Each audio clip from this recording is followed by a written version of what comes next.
Welcome back, my friend. The lamps are lit, the wind has quieted, and somewhere in the shadows the Niffler has found something shiny again. But this time, it's not gold. It's a story, and tonight, he's ready to share it with you. So settle in and listen closely. It begins like this. The train came to a halt at King's Cross platform, with a prolonged screech that echoed in Severus's ears longer than it should have. He stood in the carriage corridor, clutching an old suitcase, watching other students joyfully rush out to meet their parents. Gryffindors laughed, embraced, planned summer gatherings. He saw James Potter wink at Lily before an elegant man in an expensive robe caught him by the arm. Undoubtedly Mr. Potter. And Lily didn't even look back. Severus waited until the platform was nearly empty, before leaving the train. No one was there to meet him. And why would they? His father didn't know how to get to platform 9 3/4, and his mother had long since stopped going anywhere. The July sun beat down mercilessly, as he dragged his suitcase through London streets toward the nearest underground station. Muggles stared at his black robes, but Severus paid no attention. In his pocket lay a crumpled sheet of parchment. A draft of a letter he'd never dared send. "Lily, I didn't mean, it slipped out. Please, let me explain." The words seemed so helpless, so empty after what he'd said by the lake. Mudblood. That word had poisoned everything. 5 years of friendship, all their shared secrets, laughter, dreams of the future, all shattered against that single terrible word. The journey to Cokeworth lasted an eternity. With each underground stop, with each mile of the bus route, Severus felt the magical world slipping away, and ahead, something far worse than any punishment at Hogwarts awaited. Spinner's End greeted him with its familiar smell, a mixture of river rot, factory smoke, and hopelessness. The narrow streets between rows of identical brick houses seemed even tighter after Hogwarts, spacious corridors. Severus stopped at the last house in the row, the same one where he'd grown up, where he'd first shown Lily magic, where the front door stood ajar. From inside came a familiar sound, his father's shouting. "Worthless witch, thought your magic would change anything. Look at us, look what you've brought us to." A blow. The dull sound of a fall, his mother's quiet moan. Severus pushed the door open, and entered the dark sitting room. The scene was horrifyingly familiar. His father standing over his mother, who cowered in the corner. Tobias Snape, once a sturdy worker, now looked like a scarecrow. Sunken eyes, hands trembling from alcohol, filthy clothes. Empty bottles of cheap whiskey littered the table. "Severus," Eileen whispered, noticing her son. Her face was pale as chalk, a fresh bruise spreading under her left eye. "Oh, he's back." Tobias turned, swaying as he spoke. "The great wizard's come home. Well, did you learn to turn stones into gold? Or still playing with sticks like all those freaks?" Severus silently walked past his father and helped his mother to her feet. She was light as a feather, skin and bones. "Don't you dare ignore me, boy!" Tobias roared. "I'm talking to you." "Go sleep it off," Severus replied coldly, leading his mother toward the kitchen, away from his father. "What did you say?" Tobias grabbed an empty bottle. "You dare speak to me like that in my house?" The bottle flew at the wall, inches from Severus's head, shattering into fragments. His mother screamed. Severus instinctively reached for his pocket where his wand lay, but stopped. Using magic outside school, the ministry would know immediately. "Your house?" Severus slowly turned to his father, cold fire burning in his black eyes. "This is my mother's house, the house of the Prince family, and you're nobody here." Tobias's face turned red with fury. "The princes? Those same princes who threw her out like rubbish when she married me? Where are they now, these great princes? Why aren't they helping their precious daughter?" Eileen began to cry, covering her face with her hands. Severus felt something snap in his chest. He'd never thought about it before. His mother had never talked about her family, but now everything became clear. She'd sacrificed everything for this muggle. And what had she received in return? "They're dead," Eileen said quietly. "All dead. Dragonpox took the last of them 5 years ago. I learned about it from an obituary in the Daily Prophet." Heavy silence fell. Even Tobias seemed stunned by this news. Dead, Severus repeated. And their possessions? The estate, inheritance. His mother shook her head, not raising her eyes. Everything went to distant relatives. I was struck from the family tree when I married. She glanced at her husband and fell silent. Tobias laughed, drunkenly, bitterly. See, son, your precious magic is worth nothing. Even her own family turned away from your mother because of me, because of an ordinary, normal man. Normal? Severus stepped closer to his father, his voice becoming dangerously quiet. You call yourself normal? You're a drunk who beats his wife. You're a failure who got sacked from his job. You're a disgrace. The blow came unexpectedly. Tobias's fist slammed into Severus's jaw, throwing the boy against the wall. For a moment his vision darkened, the metallic taste of blood appeared in his mouth.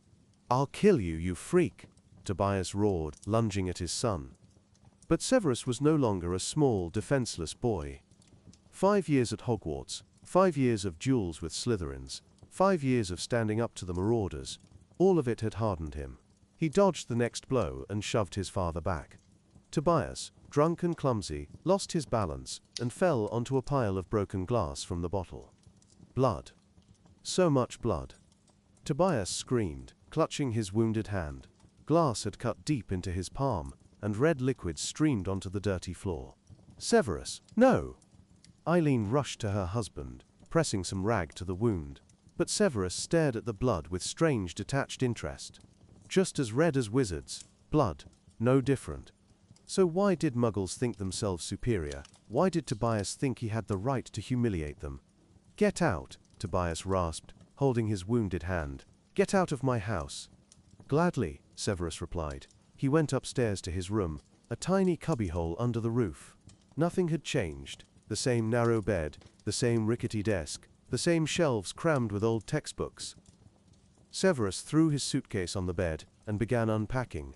Textbooks, parchments, ink bottles, potion ingredients. At the bottom of the suitcase lay a crumpled envelope.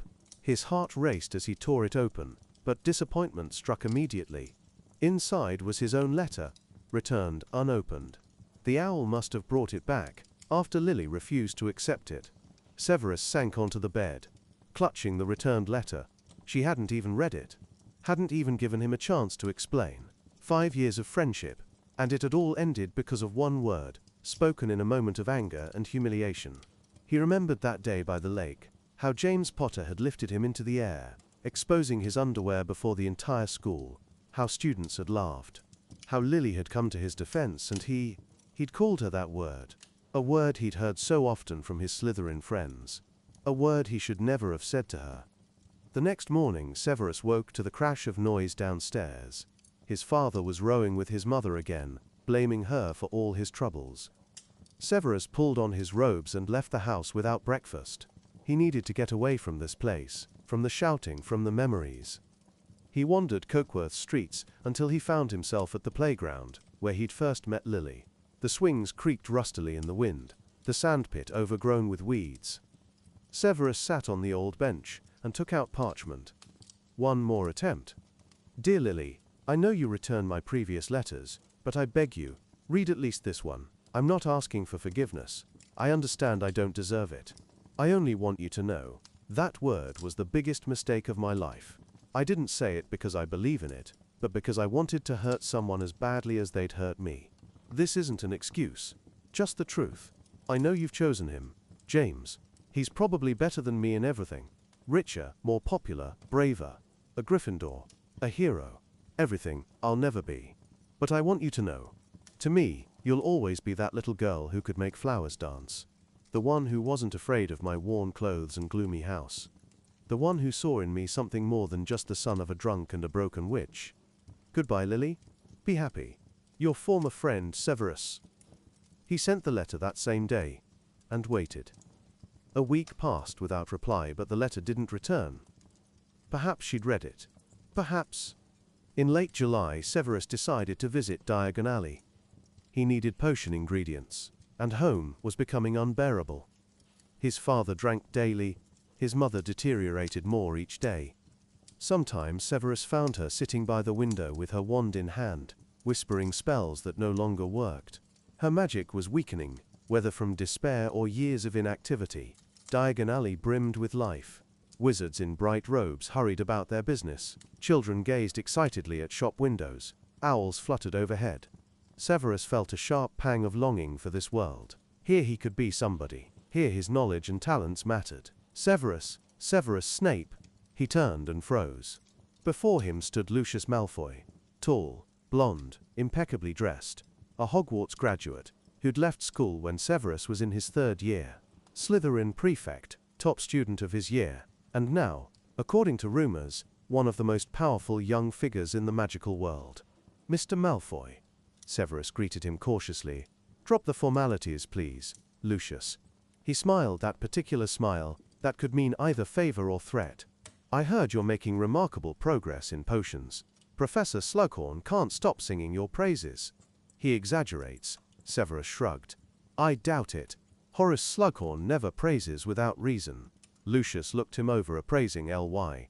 You look tired. Difficult summer. Severus involuntarily touched the bruise on his jaw that still hadn't faded from his father's blow. You could say that. I understand. Something like sympathy flashed in Lucius's grey eyes. You know, sometimes the worst enemies are those who should be closest. Family that doesn't understand our nature. Friends who betray. Severus shuddered. Did Lucius know about Lily? Of course he did. There were no secrets in Slytherin. I heard about the incident by the lake. Lucius continued, as if reading his thoughts. Unfortunate when Gryffindor rabble humiliates one of ours. Especially someone so talented. I managed, Severus muttered. Undoubtedly. But wouldn't it be better if you didn't have to manage alone? Lucius paused, letting the words sink in. Join me for coffee. There's something I'd like to discuss. They sat at a table in the leaky cauldron. Lucius ordered coffee and pastries, insisting on paying for both. Severus didn't protest. The money his mother had given him for summer was meager. Tell me, Severus. Lucius began, stirring his coffee with a silver spoon. What do you think about the future of our world? In what sense? In the sense of the direction we're moving. More and more Muggleborns at Hogwarts, more and more mixed marriages, traditions forgotten, old magic lost. Don't you see the threat? Severus cautiously sipped his coffee. He knew where this conversation was leading. Rumors about the Dark Lord and those who supported him had been spreading through Slytherin for years. I'm a half-blood, he reminded him. But you understand the value of pure blood, Lucius countered. Your mother is a prince. An ancient family, though fallen. And you inherited their talent.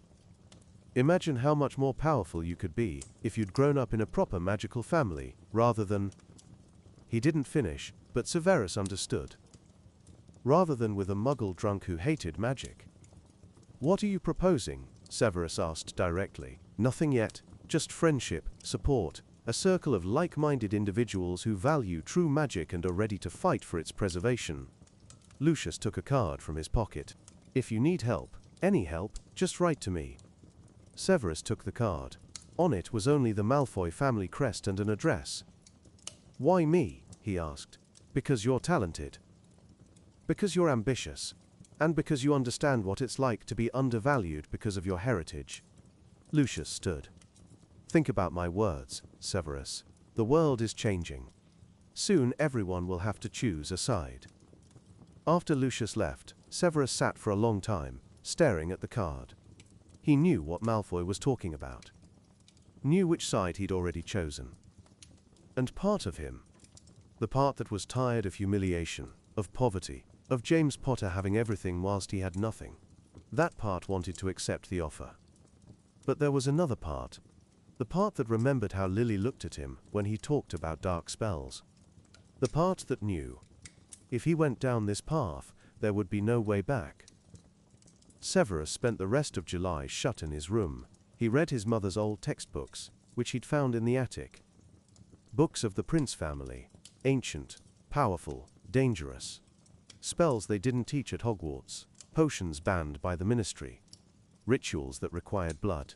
One evening, when his father was particularly drunk and his mother had locked herself in the bedroom crying, Severus found something special.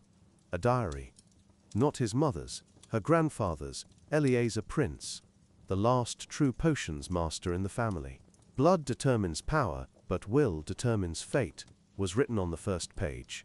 We princes have always stood on the edge between light and darkness. Not through weakness, but through understanding.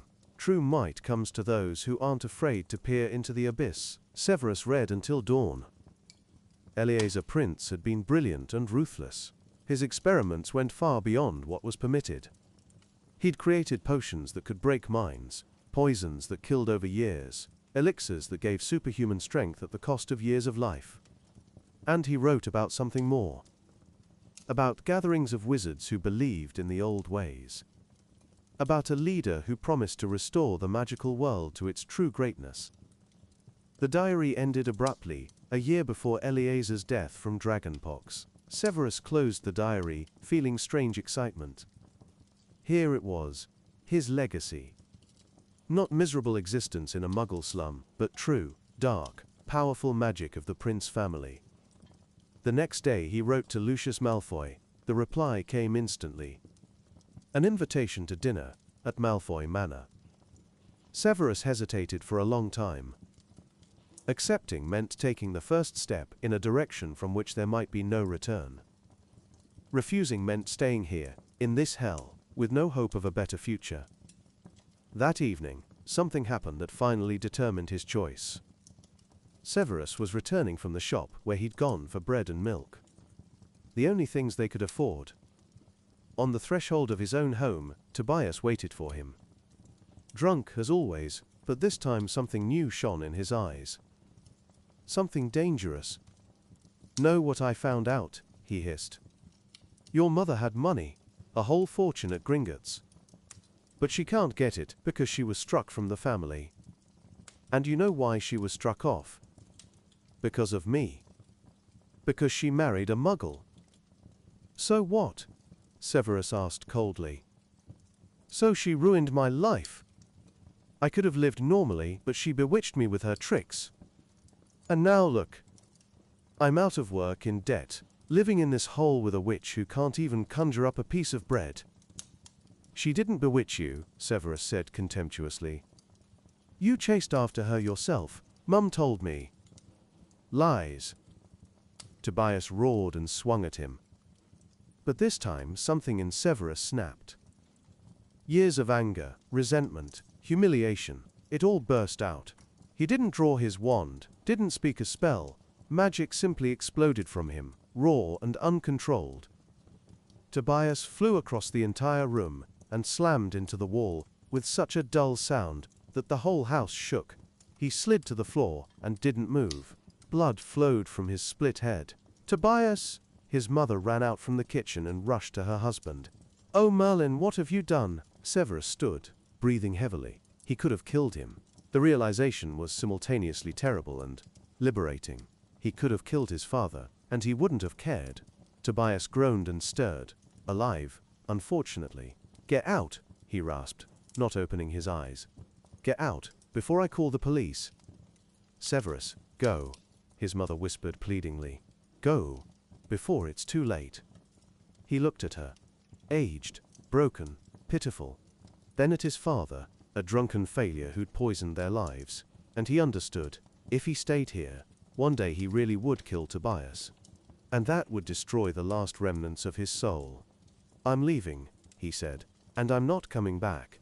He went upstairs to his room and gathered the essentials: his wand, textbooks, Eleazar Prince's diary, some clothes. Lucius Malfoy's card lay on the table like a promise of another life. Before leaving, he stopped by his mother. "You could come with me," he said quietly.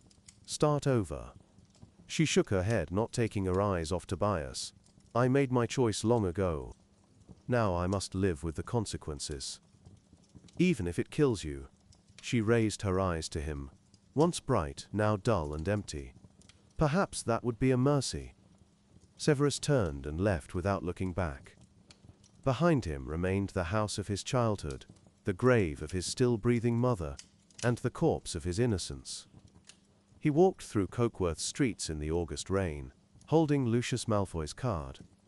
Each step took him further from his old life, and closer to something new. Something dark. Something that promised power instead of helplessness, respect instead of contempt, a place in the world instead of eternal exile. He thought about Lily.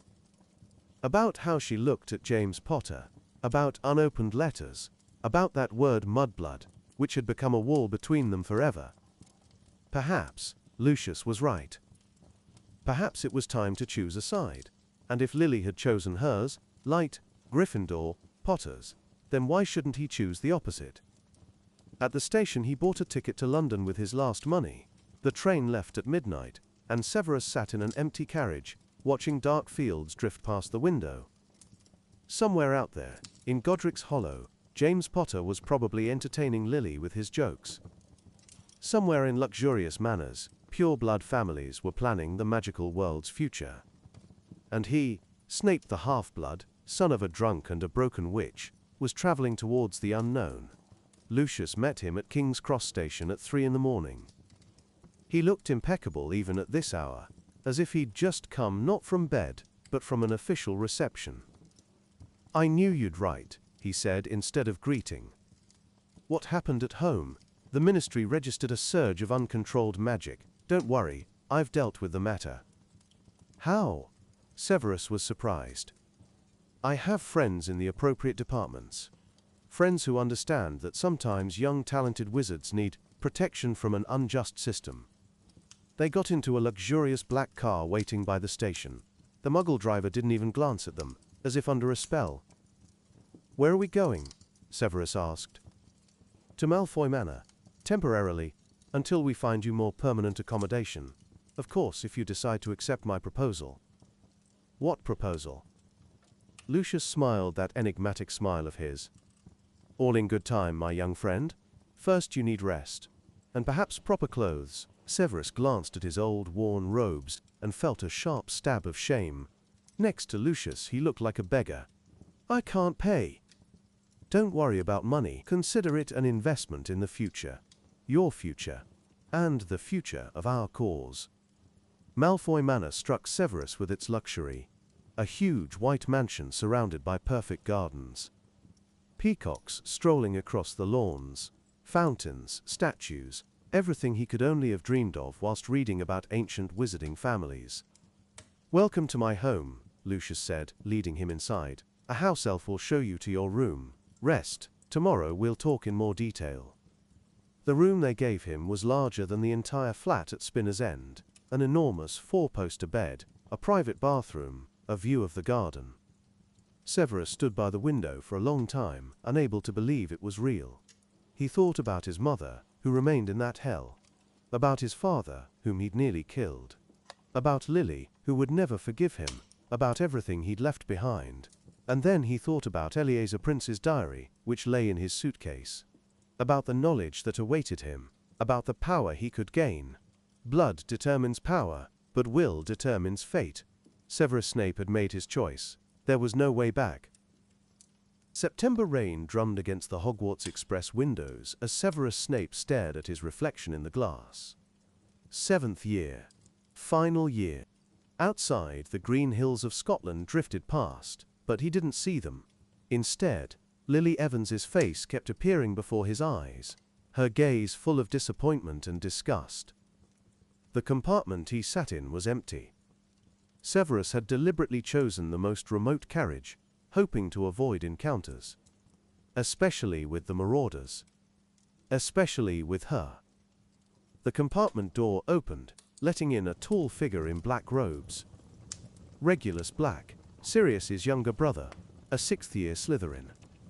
His face was aristocratically handsome, but in his grey eyes lurked an anxiety that hadn't been there last year. "Snape," he nodded, entering. "Alone, as always." "I find it more convenient," Severus muttered. Regulus sat opposite, studying the older Slytherin carefully. Between them had always existed some strange solidarity, both from troubled families, both trying to prove something to the world, both feeling the weight of expectations and disappointments. "You look dreadful," Regulus finally said. "Was it a hard summer?" "You could say that." Severus turned to the window. "I heard about what happened with your mother. I'm sorry." Severus shuddered. Eileen Snape had died 3 weeks ago. Officially, heart attack. In reality, she'd simply given up. Stopped eating, stopped caring for herself, stopped living. Tobias hadn't even come to the funeral. "Now you're free," Regulus added quietly. "From them. From that life." "Free?" Severus smiled bitterly. "I've never been more bound." They remained silent for the rest of the journey, but when the train stopped at Hogsmeade Station, Regulus detained Severus by the exit. "Listen, this year, important things will happen here. Things that will change our future. I hope you'll be there when it happens," he said. Severus wanted to ask what exactly he meant, but then Evan Rosier and Wilkes approached them, both 7th years, both from respectable pure-blood families. "Snape," Evan called, slapping him on the shoulder. "Finally back. We thought you might decide not to return after that incident with Evans." Severus tensed. Yes, of course. All of Slytherin knew about what had happened by the lake. About that word. About how Lily had finally turned away from him. "That's in the past," he answered shortly. "Right," Wilkes nodded. "The past should stay in the past. Especially if that past is connected with—" He lowered his voice. "Mudbloods." Something twitched in Severus's chest, but he said nothing. They walked to the carriages, where thestrals awaited skeletal horse creatures, visible only to those who'd seen death. This year Severus saw them for the first time. His mother's death had made many things visible. In the Great Hall everything was as always, floating candles, enchanted ceiling, 4 long tables. But for Severus, something had changed. He sat at the Slytherin table, and unconsciously glanced at the Gryffindors. There, among the red and gold robes, he saw her. Lily sat beside James Potter, and they were laughing about something. Her hands rested on the table, and beside them, Potter's hand, not touching but so close. Severus felt the familiar tightness in his chest. "Forget about her," Evan said quietly, sitting beside him. "She made her choice. Now it's your turn to choose your path." Professor Dumbledore rose to announce the start of term, and his blue eyes paused on Severus for a moment. Was there some special interest in that gaze? Or was it paranoia? "One more thing before we begin our feast," the headmaster announced. "This year our head boy and girl are, from Gryffindor, James Potter and Lily Evans." Applause thundered through the hall. Severus gripped his fork so tightly, his knuckles turned white. Of course. Golden Boy Potter and his mudbull. He caught himself on that thought and froze. No, she wasn't a mudblood. She was Lily. His Lily. Except she wasn't his anymore. "And from Slytherin," Dumbledore continued, "Severus Snape and Bellatrix Lestrange." Severus wasn't even surprised. He had the best marks in his year, especially in potions and defense against the dark arts. Bellatrix, Mulciber's niece, already a married woman who for some reason had decided to complete her education, was the obvious choice for the girls. After the feast, when students were dispersing to their dormitories, Severus lingered in the Slytherin common room. Green armchairs by the fireplace, cold stone walls, a view of the lake. All of this was closer to him than any other corner of the castle. "Snape." Bellatrix's voice made him turn.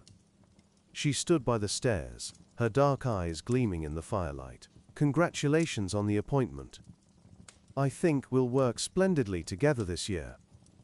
Something in her tone alerted Severus, but he simply nodded. "Thank you. Soon you'll understand just how important our collaboration will be," she added, and went upstairs to the girls' dormitories, leaving behind her an elusive aroma of dark magic. The first weeks of 7th year passed in a mad rush. NEWTs were approaching, and professors were persistently preparing them for exams. Severus threw himself into studying. It was the only thing that helped him not think about Lily, about his mother, about everything he'd lost. In potions, Professor Slughorn couldn't stop praising his achievements. "Brilliant, my boy. Simply brilliant," he exclaimed, examining the perfect draft of living death Severus had prepared. "This consistency, this color. You were born for potion making," but even Slughorn's praise brought no satisfaction. Severus saw how on the other side of the classroom Lily was also working on her potion. She'd always been second after him. Once they'd exchanged tips, smiled at each other across the room. Now she didn't even look in his direction. Instead, Potter constantly hovered around her, whispering something, making her laugh. And worst of all, he'd changed. No longer picked on Slytherins just because, no longer showed off his charms to every girl he met. He was changing for her. In October, the secret meetings began. Severus attended the first one by chance. Regulus asked him to come to one of the empty classrooms on the 7th floor late in the evening. When Severus entered, Evan Rosier, Wilkes, Mulciber, Avery, and several other older Slytherins were already there. "Snape," Evan greeted him. "We've been waiting for you." "What is this?" Severus asked suspiciously. "A gathering of like-minded people," Regulus replied. "Those who understand that the magical world needs change. Real change." Severus sat on the edge of a desk, watching those present carefully. All of them were from old pure-blood families. All of them had that special look, a mixture of conviction and fanaticism. "You're talking about the Dark Lord." It wasn't a question. "We're talking about the future," Mulciber corrected. He was the oldest here, a 7th year with a scar on his left cheek. "About a future where pure-blood magic won't be diluted by Muggle filth. Where true wizards will take their rightful place." "And where exactly is that place?" Severus asked. "Above everyone else," Mulciber answered simply. The next few hours they talked about Voldemort's ideas, about how he saw the magical world's future.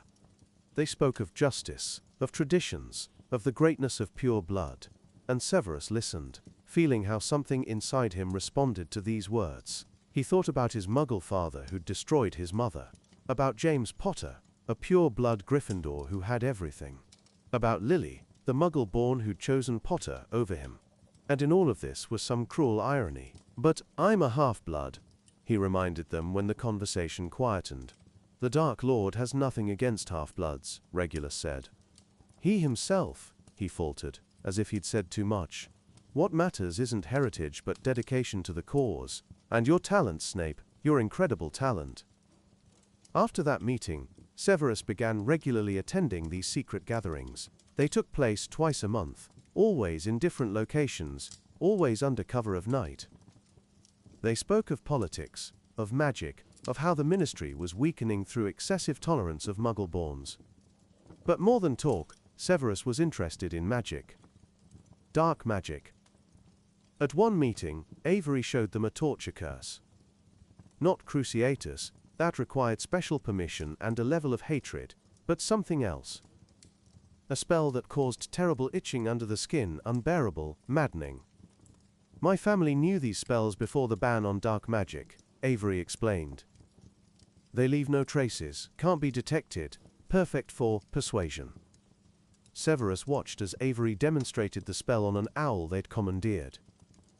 The bird thrashed in convulsions, its eyes wild with pain, but not a wound, not a mark. Something inside him rebelled against this spectacle. But another part, the part that remembered the humiliation by the lake, that remembered how his father beat his mother, this part wanted to know more.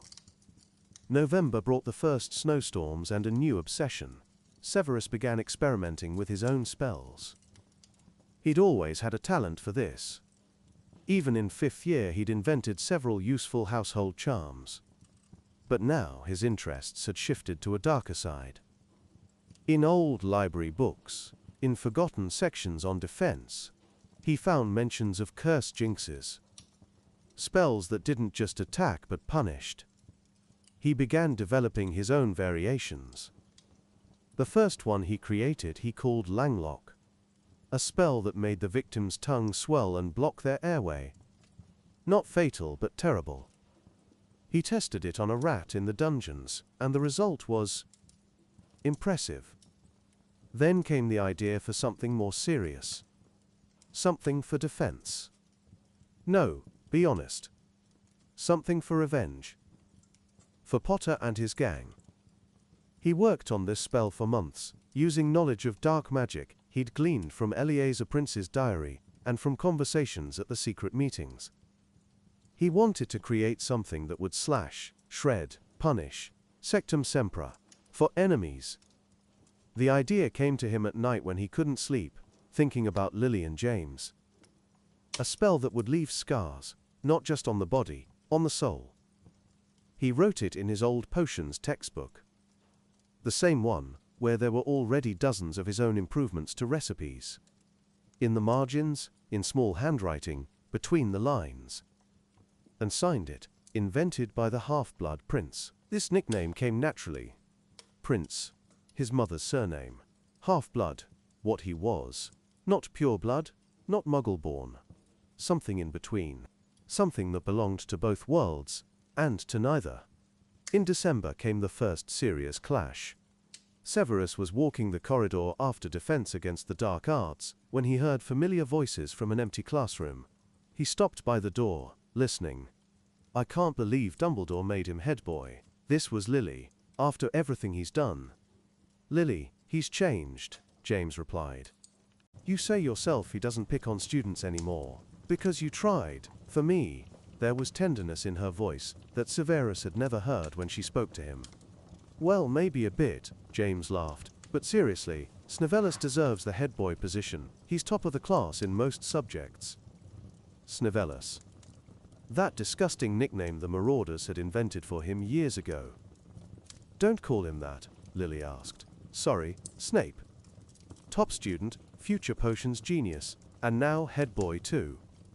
Honestly, I'm a bit jealous. You? Jealous of Severus? She sounded surprised. There was a brief pause, then James said, he knew you first. Was your friend when you didn't even know you were a witch? Sometimes I think, if not for that day by the lake, if he hadn't said that word, maybe you'd have chosen him instead of me. Severus held his breath, listening. James, Lily began. No, let me finish. I know you once meant a lot to him, and I know I was awful to him. A real git. But when I saw how you looked at Snape, how you laughed together, something in me couldn't bear it. I was so jealous, I became even worse. You've changed, Lily said gently. And he chose a different path, a dark path. I see who he associates with. Mulciber, Avery, that whole crowd, they're all following you know who. Do you think Snape will join too? I don't know, she sighed. I used to think I knew him better than anyone, but now I don't recognize him. He's become so cold, so closed off. Sometimes when he looks at me in class, there's such hatred in his eyes. He just can't accept he's lost you, James said. Can I blame him for that? Severus didn't stay to hear more. He walked away from the door, feeling something sharp and cold wedge between his ribs. So she thought he hated her. That he'd chosen the dark path, and perhaps she was right. That evening, at the next secret meeting, the atmosphere was especially tense. Mulciber and Avery had been absent for several weeks, officially due to illness.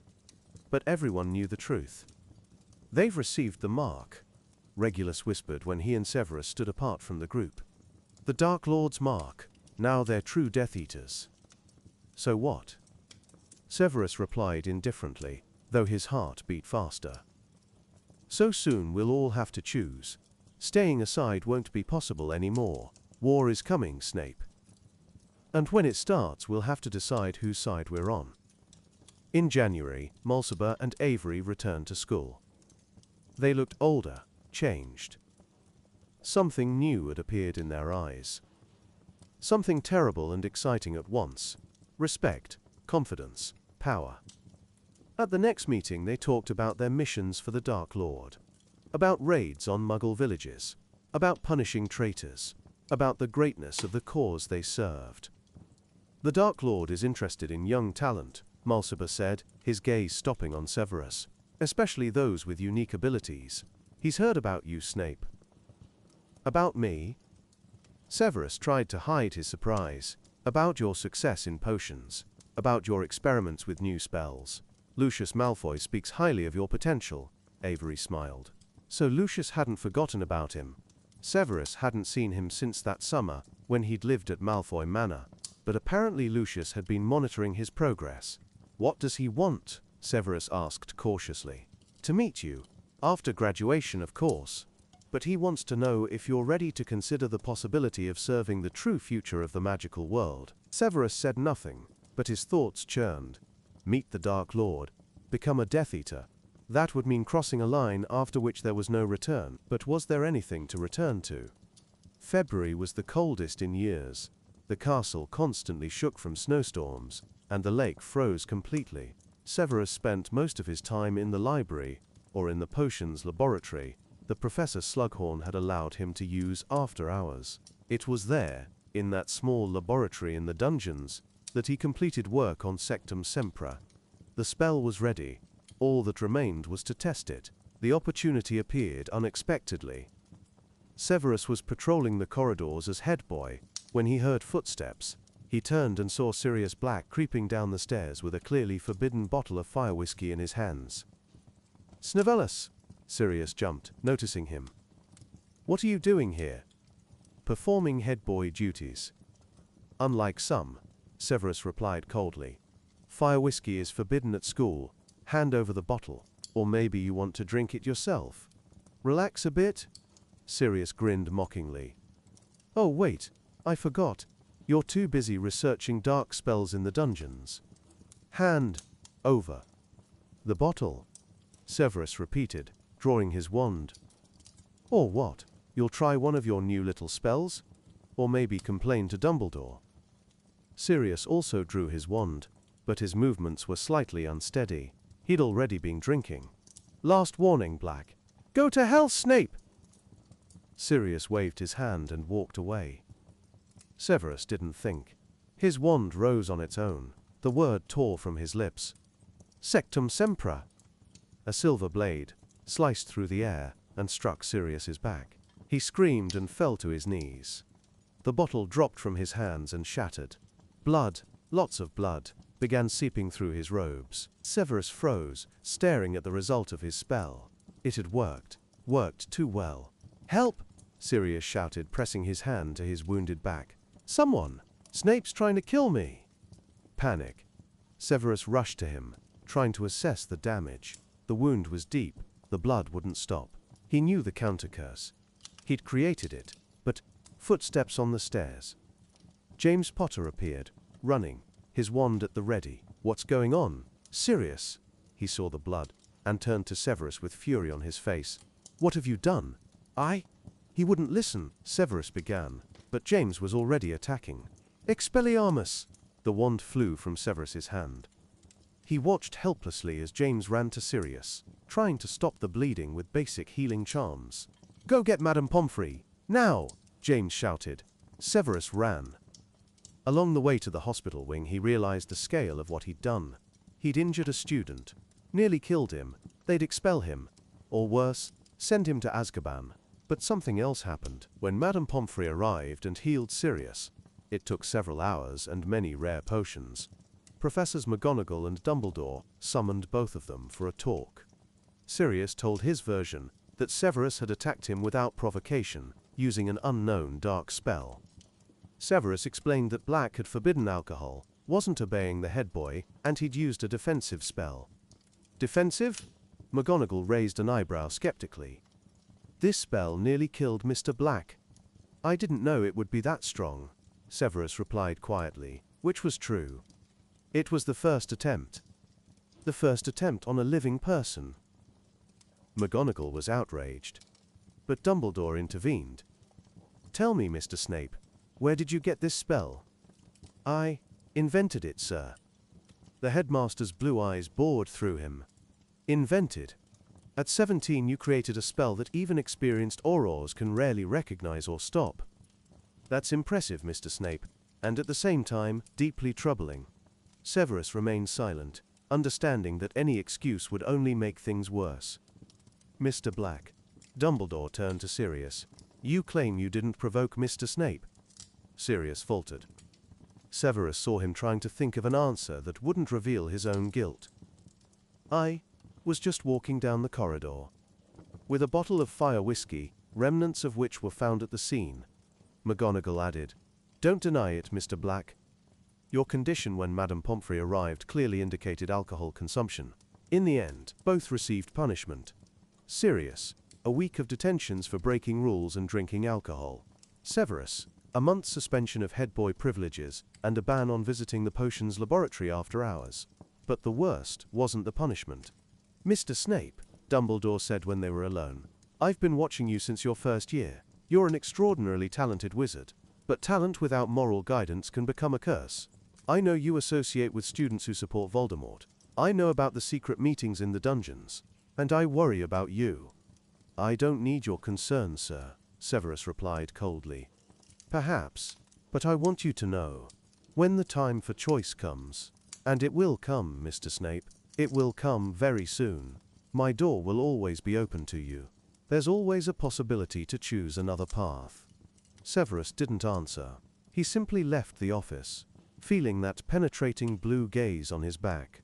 The story of the incident with Sirius quickly spread through the school, growing with details. Some said Snape had tried to kill Black over an old grudge. Others, that Black had attacked first. Gryffindors looked at Severus with open hostility. Slytherins, with new respect. "You did what we all only dream of," Evan Rosier said at dinner, "gave Black what he deserves." "I didn't mean to," Severus muttered. "Come on. We've all seen how those Gryffindor scum bullied you for years. Especially Potter and Black. Now they know it's better not to mess with you." Wilkes smiled. "The Dark Lord values such strength, such decisiveness." But Severus felt neither strength nor decisiveness. He felt emptiness. He'd nearly killed someone. And worst of all, part of him wasn't sorry. March brought new trials. Professor Slughorn announced that this year he was organizing a special trip to the Ministry of Magic for his best students. Of course, Severus was among those invited. As was Lily. The day of the trip was sunny and cold. A group of 12 students gathered near Hogsmeade, from where they were to apparate with the professor to London. Severus stood apart, trying not to look at Lily, who was laughing about something with other Gryffindors. The ministry impressed with its scale. Golden stone walls, magical lifts, hundreds of wizards in robes bustling through corridors. Professor Slughorn led them through various departments, talking about possible career paths. When they reached the Department of Magical Law Enforcement, Severus saw a familiar figure. Lucius Malfoy stood by the entrance, talking with several high-ranking officials. He noticed the group and approached. "Horace, what a pleasant surprise," he shook Slughorn's hand, showing the younger generation the world of real magic. "Precisely, Lucius, precisely," Slughorn beamed. "Allow me to introduce my best students. Here's Lily Evans, simply brilliant young witch." Whilst the professor introduced the others, Lucius's gaze stopped on Severus. A barely perceptible nod. Later, when the group was moving to the next department, Lucius unobtrusively appeared beside Severus. "I heard about the incident with Black," he said quietly. "Impressive spell. You've always had a gift for creating new things." "It was a mistake," Severus muttered. "A mistake? Or perhaps the first true application of your talent." Lucius smiled. "Listen, after graduation you'll need a job. I can arrange a meeting with people who'll appreciate your abilities. Special abilities, if you understand what I mean. You're talking about the Dark Lord. I'm talking about the future, about opportunities. About your talent finally being valued as it deserves." Lucius took a small package from his pocket. "Take this, it's for you." Severus unwrapped the paper that evening, in his bed behind closed curtains. Inside was a book, ancient, leather-bound, pages yellowed with age. The title in gold letters, Forgotten Arts of Blood and Bone. He leafed through the pages, mesmerized by the diagrams and spells. This was real dark magic. Not school toys, but serious, powerful rituals. Potions that required human blood, curses that bound souls, spells that. Snape, asleep, Regulus's voice from the neighboring bed, made him quickly hide the book under his pillow. "No, what is it?" The curtain pulled aside, and Regulus crawled over to him. In the darkness his face looked pale and anxious. "I need to talk to you.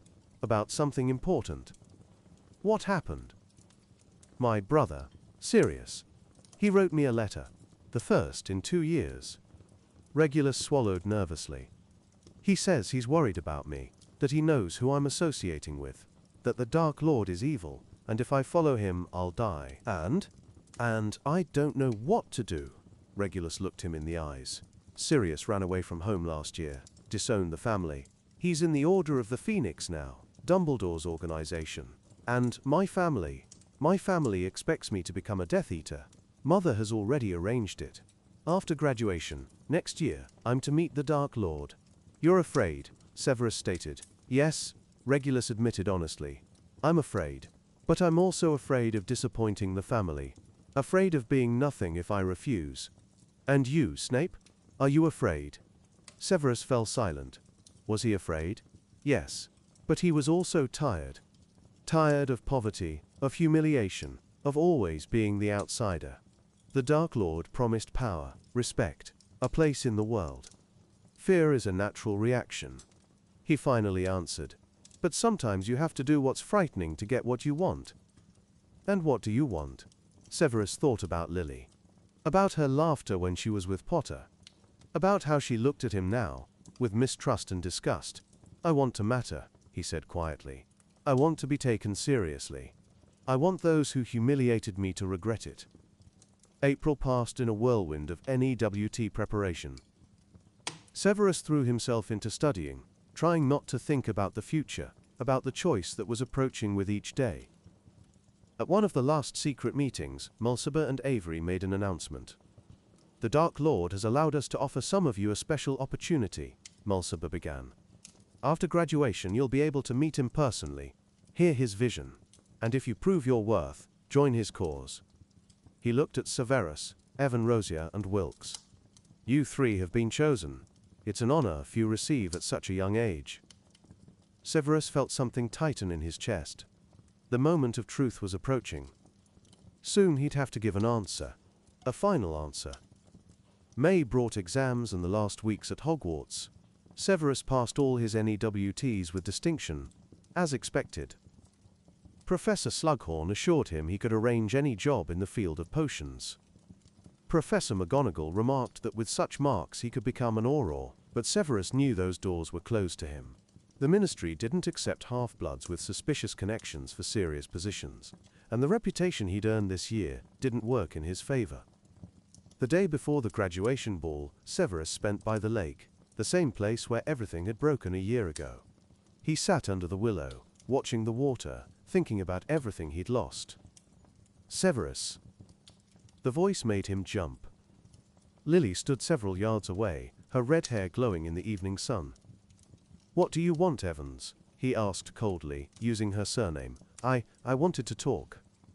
One last time, she came closer, but didn't sit. Tomorrow we graduate, and perhaps we'll never see each other again. So what?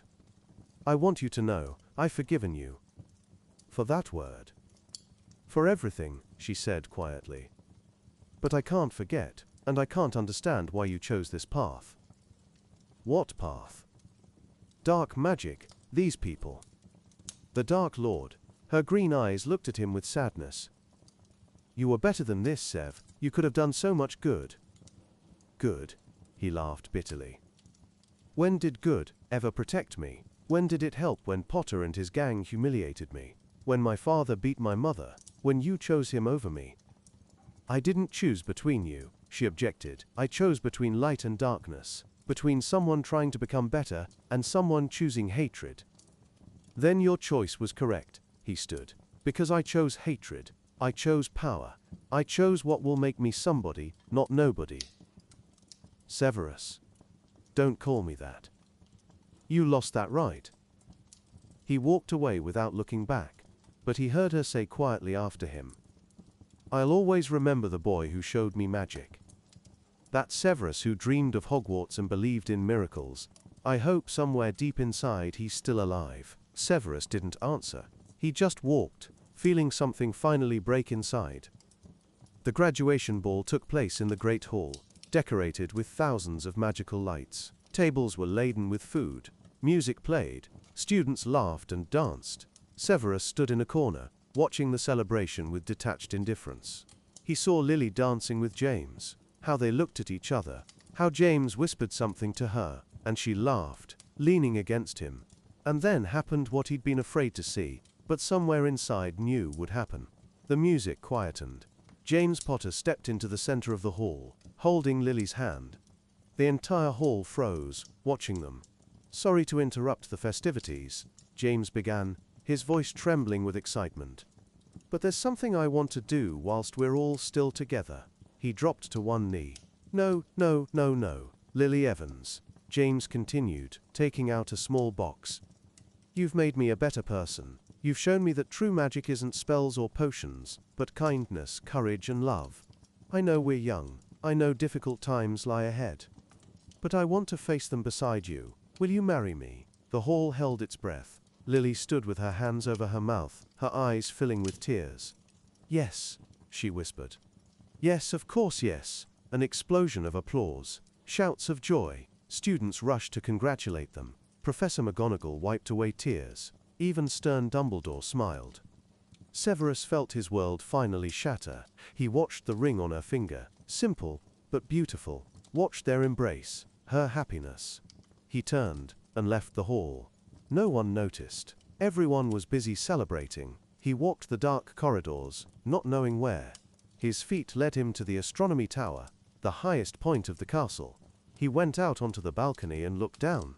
So high, so far to the ground. For a moment, just a brief moment, he thought how simple it would be to take a step forward. End it all. The pain, loneliness, despair. But then he remembered Lucius's words. Talent, opportunities, future. He took from his pocket a folded parchment.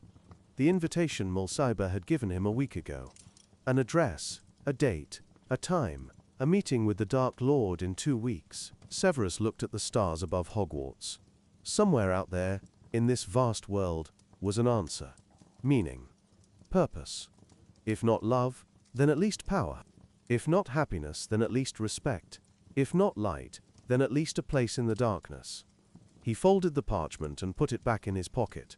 The decision was made. After Hogwarts, a new path awaited him. A dark path. And Lily Evans, who would soon become Lily Potter. She would remain in the past. Along with everything else he'd once loved and lost. Midnight stood over the castle, when Severus finally returned to the Slytherin dormitory. In the common room, Regulus waited for him. "Did you see?" the younger boy asked quietly. "I saw. What are you going to do?" Severus looked at him. At this boy, who also stood at a crossroads, who also had to choose between light and darkness. "What I must," he answered. "What I was made for." Regulus nodded, understanding without words. "Then, we'll walk this path together," he said. "Together." Severus agreed. They stood, in the darkness of the Slytherin common room. Two youths on the threshold of adulthood, on the threshold of war, on the threshold of changes that would alter their lives forever. Outside, in the great hall, the celebration continued. Laughter, music, joy. Light. But here, in the castle's depths, in Slytherin's green shadows, something else was being born. Something dark. Something dangerous. Something inevitable. Severus Snape finished Hogwarts as top student of his year in potions and defense against the dark arts. He received every possible distinction and recommendation, but he also finished it with an empty heart, with an invitation to the Dark Lord folded in his pocket, and with a firm resolve never to let anyone humiliate him again. The June sun baked the cobblestones of the old Wizarding Street. As a young man stood before the window of the apothecary shop, his reflection in the glass looked exhausted, dark circles under his eyes, hollowed cheeks, a frayed robe. He had spent 2 weeks after graduation wandering London in search of lodging and a job, and both quests had proved far more difficult than he'd anticipated. The tiny room in a house off Diagon Alley cost half of the meager savings left after his mother's funeral. The room was no bigger than a cupboard, a narrow bed, a table, a wardrobe, and a window that overlooked a neighboring house's blank brick wall, but it was his own. Far from Spinner's End, far from the ghosts of the past, Severus pushed open the apothecary door, and a bell jingled overhead. The air inside smelled of dried herbs, sulphurous fumes, and something sharp, perhaps mandrake root tincture.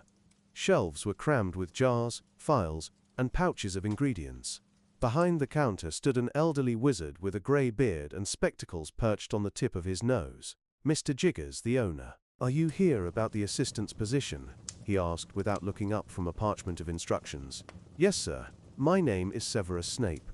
I just graduated from Hogwarts with top marks in potions and references." Jiggers interrupted, holding out a hand. Severus produced a rolled-up parchment, a letter from Professor Slughorn. It was unstinting in its praise, calling Severus the most talented student in 50 years and a future potion master. Jiggers read slowly, harumphing occasionally. "Slughorn was always prone to exaggeration," he finally said. "But if even half of this is true, well, I can give you a week's trial. Pay is 3 galleons a week, plus a discount on ingredients for personal use. The hours are long, the customers are many, and if you ruin so much as a single order, you're out. Understood?" "Perfectly, sir." Severus barely suppressed a sigh of relief. "Then start now." "In there," Jiggers nodded toward a door at the back of the shop, "is the laboratory. There's a list of orders on the table. Start with the simplest ones." The laboratory was a cramped but well-equipped room with 3 cauldrons of various sizes, shelves stacked with ingredients, and a large workbench. Severus rolled up his sleeves and set to work with an enthusiasm he hadn't felt in a long time. The first order, a simple burn-healing paste. The second, a sleeping draught. The third, more complex, an antidote for viper venom. Severus worked methodically, precisely, following the recipes, but occasionally adding his own subtle improvements. A little extra silver dust in the draught would make it more effective. A different sequence for adding ingredients to the antidote would hasten its action. By the end of the day, he had completed every order on the list, plus 3 additional ones. When Jiggers came in to check his work, his eyebrows shot up in surprise. These are flawless." He held file after file up to the light, checking the consistency and color. "Furthermore, that sleeping draught looks even better than my own." "What did you do to it?" "I added a touch of lavender essence during the 3rd boil," Severus explained. "It enhances the calming effect without increasing the dosage of valerian root." Jiggers stared at him intently. "Perhaps Horace wasn't exaggerating," he muttered. "All right, boy. You're hired. Start tomorrow at 8 in the morning." The first few weeks of work flew by at a frantic pace. Severus arrived at the apothecary before opening and stayed long after closing, refining recipes and experimenting with new ingredient combinations. Mr. Jiggers, initially skeptical, quickly began to rely on him for the most complex orders. But there were problems. Severus was terrible with customers. His sharp wit, impatience with foolish questions, and complete lack of a smile often left patrons dissatisfied, even when their potions were perfect. "Snape," Jiggers said one morning after a customer left looking deeply offended, "you are a genius potion maker, but your manner leaves much to be desired. People want more than just a quality draft. They want to feel valued as customers." "I make my potions. That's all that matters," Severus grumbled. "No, lad. It's not," Jiggers sighed. "Try to be a little friendlier. At least pretend you care." But Severus found it hard to pretend. Every day, he saw happy couples buying love potion ingredients, young wizards preparing for weddings, mothers worrying about their children. All of it was a painful reminder of what he would never have. The evenings were particularly painful. Returning to his cramped room, Severus would lie on the narrow bed and stare at the ceiling, thinking of Lily. Where was she now? Probably with Potter, planning a wedding. Perhaps they were already married. The thought was unbearable. One evening in July, when the heat made sleep impossible, Severus decided to take a walk through Diagon Alley. The shops were closed, but the street was still busy. Wizards sitting in cafes, children running around the fountains, couples strolling under the enchanted lanterns. And then, he saw her. Lily was leaving Flourish and Blot's bookshop, holding a package of books. Her red hair was tied back in a ponytail, and she wore a simple summer dress. No robe. She looked happy, carefree, and beautiful. Severus froze, not knowing what to do. Run away? Approach her? As he hesitated, she looked his way and saw him. For a moment, their eyes met. Something flickered in her green eyes. Surprise, pity, fear.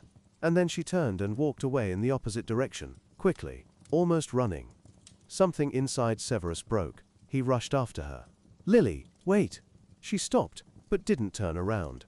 Severus caught up to her near a small square on the corner of the alley, where a few trees grew, and a bench stood. "Please," he said breathlessly, "I need to talk to you."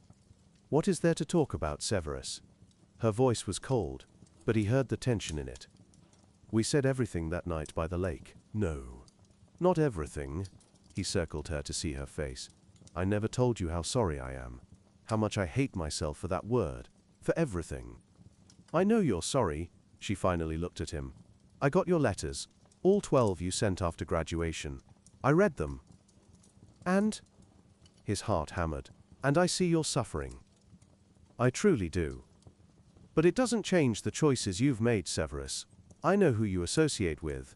I know about those secret Slytherin meetings. About your interest in the dark arts.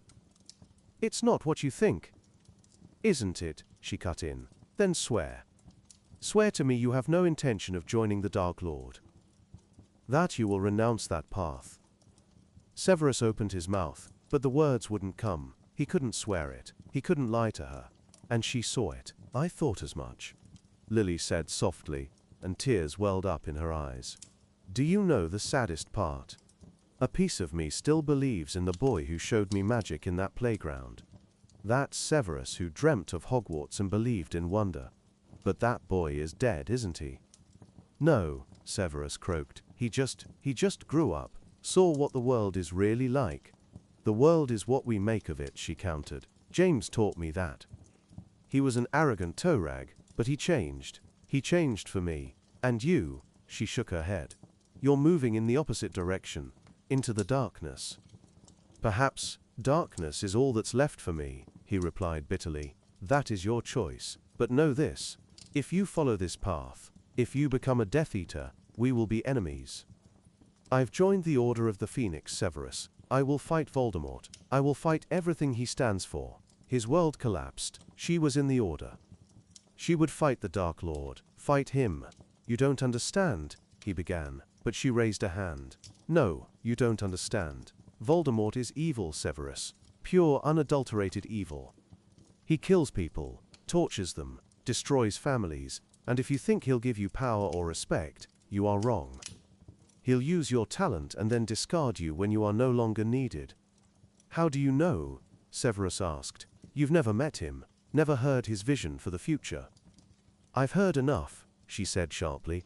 "I've heard his followers torturing Muggle-born students. I've seen the photographs of the bodies after their raids. I know how this will end for you." "Lily." "Goodbye, Severus." She stepped back. "I will pray that you change your mind. But if not, if we meet on the battlefield, I won't hesitate." She left, and this time, he didn't follow her. He just stood under the trees watching her disappear into the crowd, feeling the last threads holding him to the world of light snap one by one. The next day at the apothecary, Severus was particularly harsh with customers. One witch argued with him about the price of dragon liver. Another wizard complained that his hair-raising potion was too bitter. Severus answered each one with barely concealed malice, until Mr. Jiggers led him into the laboratory. "What has come over you?" he asked, concerned. "Yesterday you were gloomy but at least civil. Today you seem intent on offending everyone who walks through that door." "I'm sorry," Severus muttered, preparing another potion. "Just a difficult night." "Understand this, lad," Jiggers sighed. "You are talented, very talented. But talent isn't everything in our business. Reputation matters too. And your behavior is ruining the reputation of my shop." Severus was about to retort when the bell over the shop door jingled, and Jiggers went out to the customer. Severus stayed in the laboratory, trying to focus on his work, but his thoughts kept returning to his conversation with Lily. She was in the Order. She would fight him. They would become enemies.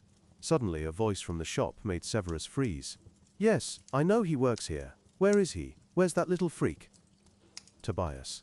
His father had found him. Severus emerged into the shop and saw a nightmare. Tobias Snape stood in the middle of the apothecary, drunk as usual, in filthy clothes, his face red. Mr. Jiggers was trying to calm him, but Tobias shoved him away. "There he is! There's my wizard son!" Tobias roared when he saw Severus. "Did you think you could run from me? Did you think you could hide in this mad world?" There were 3 customers in the shop, and all of them froze, staring at the scene. "Get out of here," Severus said quietly, dangerously. "I'm not going anywhere until you give me money." Tobias stepped closer, and Severus smelled cheap whiskey. "You owe me! I fed you, clothed you, put up with all those years." "You beat my mother to death," Severus hissed. "You didn't raise me, you tormented us both. Your mother was a witch. She put a spell on me, ruined my life." Tobias grabbed the nearest jar from a shelf and hurled it at Severus. The jar of beetle eye powder shattered against the wall, showering everything in silver dust. Customers screamed and rushed for the exit. Mr. Jiggers pulled out his wand. "Leave immediately, or I'll call the Auras," he commanded Tobias. "Auras? You're all crazy," Tobias laughed hysterically. "Wands, potions, shops in hidden alleys. This isn't normal. You're not normal." Severus pulled out his wand, his hand trembling with fury. He could do it. Right now, one spell and Tobias would never bother him again. "Snape, no!" Jiggers warned, as if reading his mind, but Tobias noticed the wand and lunged at Severus. "What? You want to use your tricks on your own father? Go on, show everyone what a monster you've become." "I'm not a monster," Severus spat. "I'm what you made me." He raised his wand, and Tobias paled. But instead of hitting his father, Severus aimed the spell at the floor between them. Flipendo! The blast knocked Tobias toward the door. He fell but quickly got up and fled the shop, shouting about crazy wizards. Silence. Mr. Jiggers looked at Severus with an unreadable expression. There wasn't a single customer left in the shop. "I'm sorry," Severus finally said. "I apologize." Jiggers walked up to him, and in his eyes, Severus saw not anger, but something akin to pity. "Go home, Snape," he said quietly. "You need rest." "I can clean up." "Go home," Jiggers repeated more firmly. Severus slowly left the shop. Outside, he was met with surprised glances from passers-by. Some must have seen what happened through the window. He walked away quickly, wanting to hide in his room as fast as possible. But fate had other plans. Near the turn to Diagon Alley, he collided with a group of familiar faces. James Potter, Sirius Black, Remus Lupin, and Peter Pettigrew. The Marauders. All 4 stopped their conversation when they saw him. "Well, look who it is," Sirius drawled with a sneer. "Snivellus. Missed you at school, you know." "Get lost," Severus mumbled, trying to walk around them. But James blocked his path. "Hold on. Heard you're working at Jiggers. How's the kingdom of potions and smelly ingredients?" "None of your business, Potter." "Oh, as friendly as ever," Sirius laughed. "Some people never change." Severus tried to pass, but the 5 of them now stood in a semicircle, blocking his way. People on the street began to stop, watching the scene. "Run away from Daddy," Sirius mocked. "We heard about the little show just now. The whole alley heard. Your Muggle dad put on quite a performance." Something inside Severus exploded. "Shut up, Black. Or what? Will you use that little hex of yours on me again?" Sirius pulled out his wand. "Go on, try it. I'm ready this time." "Sirius, lay off." Remus tried to intervene, but James raised a hand. "Let him try. Let him show everyone what he learned in the dungeons of Slytherin." The crowd around them grew larger. Severus saw people whispering, pointing fingers. Someone mentioned the incident in the shop. Someone else, the story at Hogwarts. "I don't want trouble." Severus ground out through his teeth. "You are the trouble, Snape," James said coldly. "You always were. And you know what? Lily was right about you." "The mention of Lily was the last straw." "Don't you dare say her name." "Why not?" "She's my fiancée. I can talk about her whenever I want." James smiled, but there was no humor in his eyes. She told me about your little meeting yesterday. About how you still can't let her go. About how you're still planning to join Voldemort. James, don't. Remus tried again, but it was too late. You're pathetic, Snape, James continued, his voice growing louder. A pathetic little obsessed git, who can't accept she chose me, who thinks the dark arts will make him someone. But you know what? You'll always be that same worthless little boy in the frayed robes everyone hates. The crowd fell silent. Severus felt dozens of eyes on him, felt the humiliation, just like by the lake. Only worse. Much worse. He pulled out his wand, but James was faster. Expelliarmus! The wand flew from Severus's hand and landed in James's. He examined it, then contemptuously tossed it into a puddle nearby. Pick up your wand, Snape, and don't go near Lily again, or next time will be worse. The marauders left, leaving Severus standing in the middle of the street, surrounded by onlookers. Someone laughed. Someone shook their heads sympathetically. Most just walked on as if nothing had happened. Severus picked up his wand from the puddle, wiped it on his robe, and walked away quickly. He didn't look anyone in the eye. He didn't hear the whispers behind him. He just walked, until he reached the door of his house. The next morning, a knock on the door woke him. Mr. Jiggers stood on the threshold with a grim face. Snape, I need to talk to you, he said without greeting. They went down to the street.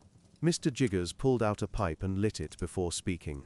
I have to let you go, he finally said. Severus felt the ground disappear beneath him. Because of what happened yesterday, I can explain. It's not just that, Jiggers interrupted. This morning I received 3 letters from customers complaining about your behavior. 2 of them refused to ever buy from my shop again while you work here. And after yesterday's incident, he sighed. The story has already spread throughout the alley, about your father, about the confrontation with those young men. They attacked me, Severus protested. Maybe so, but it doesn't change the fact that my shop is now associated with scandals. I can't afford that, Snape. I'm sorry, but I need this job, Severus said quietly. Without it, I can't pay for the room. I know. And that's why I'll give you a full month's wages, even though you've only worked 3 weeks. Jiggers pulled out a purse and handed him a few galleons. That's all I can do. You are talented, lad. Very talented. But you need to learn to control your temper. Otherwise, talent is worth nothing. He left, leaving Severus standing in the middle of the street, with a handful of gold coins. Coins that would last. Maybe a month. Maybe less. The following days, Severus spent searching for new work. He visited every apothecary in Diagon Alley, but everywhere he was refused. The story of the incident at Jiggers' shop had spread quickly, and no one wanted to hire that scandalous boy with the bad reputation. He tried other shops, magical supplies, bookshops, even the Leaky Cauldron. Everywhere the same answer. We're not hiring right now, or your qualifications aren't suitable. Lies. All of it was a lie. They just didn't want trouble. By the end of July, the money was almost gone. Severus started skipping meals, economizing on everything. His room became a prison, cramped, stuffy, filled with despair. He sat at the table, counting his last sickles, when he heard a tap at the window. An elegant black owl, with the Malfoy crest on its collar, sat on the sill, holding a letter in its beak. Severus opened the window and took the letter. The handwriting was elegant, recognizable. My dear Severus, rumors of your recent difficulties have reached me. It is regrettable to hear that a wizard of your talent faces such unfair obstacles. If you are still interested in the proposition we discussed before, I would be pleased to meet you. Tomorrow, at 8 in the evening, at Malfoy Manor. A carriage will be waiting for you near Diagon Alley at 7:30. This could be the beginning of something far better than a job in an apothecary. Think about it. Yours sincerely, Lucius Malfoy. Severus held the letter for a long time, reading it over and over. He knew what this invitation meant. He knew where it would lead. This was the last chance to refuse, to turn back, to find another path. But what other path? Return to Spinner's End, to Tobias, live on the street, starve. He remembered Lily's words. If you follow this path, we will be enemies. He remembered James, who threw his wand into a puddle. He remembered all the years of humiliation, poverty and powerlessness. The Dark Lord promised power. Respect, A place in the world. Wasn't that what he had always wanted? That evening, Severus stood by the window for a long time, looking at the stars over London. He thought of his mother, who sacrificed everything for love, and died broken. Of his father, who turned their life into a hell. Of Lily, who chose another. He thought of the boy, who once showed a little red-haired girl how flowers danced. Of the student who dreamed of becoming a great potion master. Of all the hopes that were shattered by reality, one by one. Perhaps Lily was right.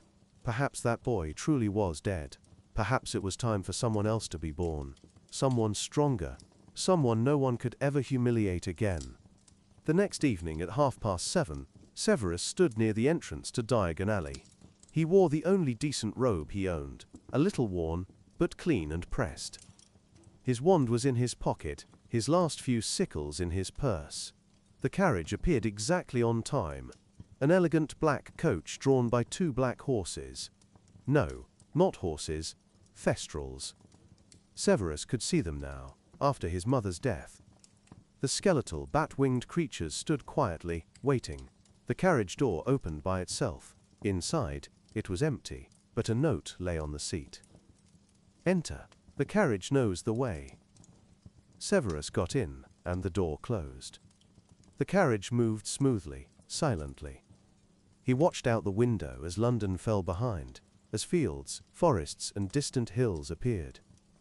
The journey lasted about an hour. Severus used the time to calm his thoughts, to prepare for what awaited him.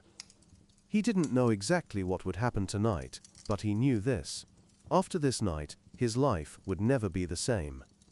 Malfoy Manor appeared before him in the twilight, a vast white mansion surrounded by high walls and iron gates with elaborate patterns. The gates opened themselves, admitting the carriage onto the grounds. Lucius met him on the grand staircase. He was dressed in an impeccable black robe, with silver clasps, his long blonde hair pulled back, and he held a cane with a snake's head in his hand. "Severus," he smiled. "I'm glad you accepted my invitation. Come, we have much to discuss." They walked through the luxurious halls of the manor, marble floors, tapestries on the walls, antique furniture. Lucius led him to a large study, with tall windows, and a fireplace where a fire blazed, even though it was warm outside. "Please sit." Lucius motioned to one of the armchairs near the fireplace. A house elf appeared from nowhere, with a tray holding glasses of wine. "I heard about your troubles," Lucius began once they were settled. "The incident in the shop, the confrontation with Potter and his gang, the dismissal. It's unfair, Severus. You are one of the most talented young wizards of your generation, and you are brought to your knees by prejudice and petty insults." "I'll manage," Severus muttered, though both knew it wasn't true. "Of course you'll manage. But why merely manage when you can prosper?" Lucius took a sip of wine. "The Dark Lord values talent above all else. Pedigree, connections, past mistakes. None of it matters if you are willing to serve the cause." "What cause is that?" Severus asked. "The restoration of the natural order. The wizarding world is in decline, Severus. More and more Muggle-borns who don't understand our traditions. More mixed marriages that dilute pure blood. The ministry is weakening and chaos reigns. Someone must restore order, someone strong, decisive, and unsentimental." "Voldemort," Severus said. Lucius did not flinch at the name as most wizards did. "Yes, the Dark Lord. He has a vision, Severus. A vision of a world where wizards no longer hide from Muggles. Where true magic is revered and protected. Where talented wizards like you receive the recognition you deserve." "And what does he want in return?" Severus asked directly. "Loyalty, service, a willingness to do what is necessary to achieve our goal." Lucius leaned forward. "I won't say it will be easy. This is a war, Severus, and there are sacrifices in war. But if we win, and we will win, you will be on the side of the victors. You will have power, wealth, and respect, everything you have been denied your whole life." Severus fell silent, considering the words. A part of him, the part that still remembered Lily, that still believed in goodness, screamed for him to refuse. But the other part, the larger part, was tired. Tired of fighting, of poverty, of being right never leading to anything but pain. "I am not pure blood," he reminded him. The Dark Lord is a half-blood himself, Lucius said quietly, and it was a revelation. But that is a secret you must keep. His followers believe in blood purity, and he uses that belief, but in truth he cares nothing for lineage. He cares about power and devotion. When does he want to meet me? Soon. First you must be tested. There are certain tasks you must complete to prove your suitability. Don't worry, Lucius smiled, noticing the worry on Severus's face. Nothing overly complicated. The Dark Lord understands you are young, that you need to be taught. What tasks? For a start, potions. The Dark Lord requires a skilled potions master for special projects. Drafts that the Ministry considers forbidden, but which are necessary for our cause.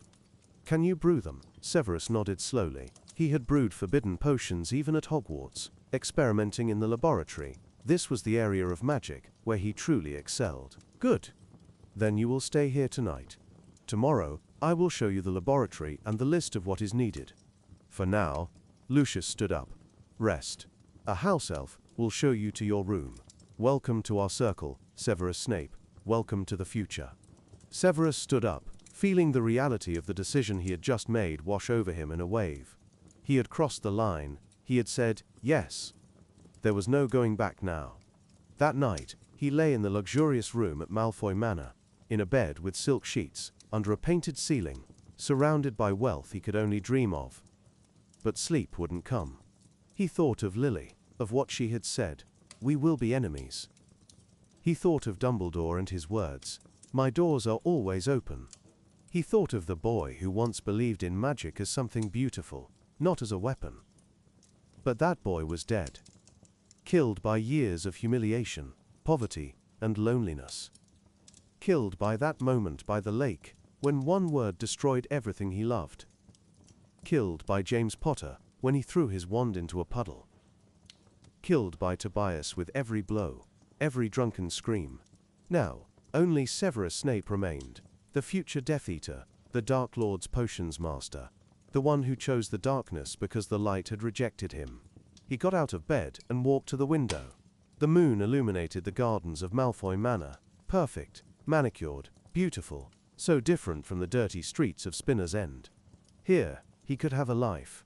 Here, for the first time in his existence, he was offered something more than mere survival.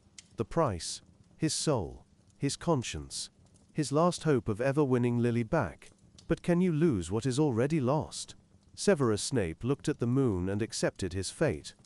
The last attempts to remain in the world of light had failed. Now there was only one path left, into the darkness. And he stepped onto that path not because he wanted to, but because he no longer had a choice. The August sun bathed the Malfoy Manor gardens in golden light, but Severus Snape did not see it. He stood by the window of his room, not the guest room where he'd spent the first night, but the permanent one Lucius had allocated to him in the east wing of the mansion. The room was 3 times the size of his former lodging in London, with its own bathroom, dressing room, and a small library of magical literature. He had lived there for 2 weeks as a guest. He ate at the same table as Lucius and his wife Narcissa. He used the manor's library. He walked in the gardens. And he did nothing. No tasks, no demands, no pressure. This was the worst part. The waiting, the uncertainty, the feeling that he was standing on the edge of an abyss, but hadn't yet taken the step. A knock on the door interrupted his thoughts. Enter, he said, without turning around. Good morning, Severus. Lucius's voice was flawlessly polite as always. I hope you slept well. Yes, thank you. Excellent. I wanted to ask if you'd care to join me for a visit to the ministry today. I have a few matters to settle, and I think you'd find it interesting to see how the bureaucratic machine truly works. Severus finally turned around. Lucius stood in the doorway in an impeccable grey robe, a cane in his hand, looking as he always did, elegant, confident, powerful. Why are you doing this? Severus suddenly asked. Doing what, precisely?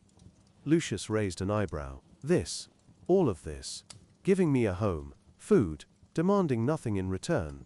Why? Lucius entered the room and sat in one of the armchairs near the window, motioning for Severus to sit opposite. Because haste is the enemy of wise decisions, he said calmly. You are young, Severus. You have just been through a very difficult period in your life. You lost your mother, your job, your last ties to the past. I don't want you to make a decision under the pressure of despair. I want that when you make your choice, it is a conscious one, a final one. And if I decide to refuse?" Lucius smiled, not coldly, but almost paternally. "Then I will help you find another job. I'll give you a recommendation. Perhaps even provide you with a starting capital for your own business. You are talented, Severus. I don't want that talent to be wasted, no matter which path you choose." "But you hope I choose your path." "I hope you choose the right path for you," Lucius corrected. "And what that is for you to decide." After that conversation, Severus went with Lucius to the ministry. They walked through the departments, and Severus watched as Lucius interacted with high-ranking officials. Charming, persuasive, manipulative. He saw how power truly worked. Not through laws or rules, but through connections, money, and influence. "The ministry is rotting from the inside," Lucius said quietly as they walked down a corridor. "Corruption, incompetence, a fear of making decisions. They are incapable of governing the wizarding world, and soon someone else will seize that power. The only question is whether you will be on the side of those who take, or those who lose." That evening the manor had guests. Severus ate in his room as he had been offered. But he heard voices from the drawing room, male voices, muffled, serious. He recognized some, Mulciber, Avery, a few others. Late that night, after the guests had departed, Lucius came up to his room. "Apologies for disturbing you at such a late hour," he said, "but I wanted to give you a heads up. A few more people will visit us tomorrow. Among them, your former classmates, Regulus Black, Evan Rosier, Wilkes. I thought you might appreciate seeing some familiar faces." The next day, Severus did see them. Regulus looked older than Severus remembered.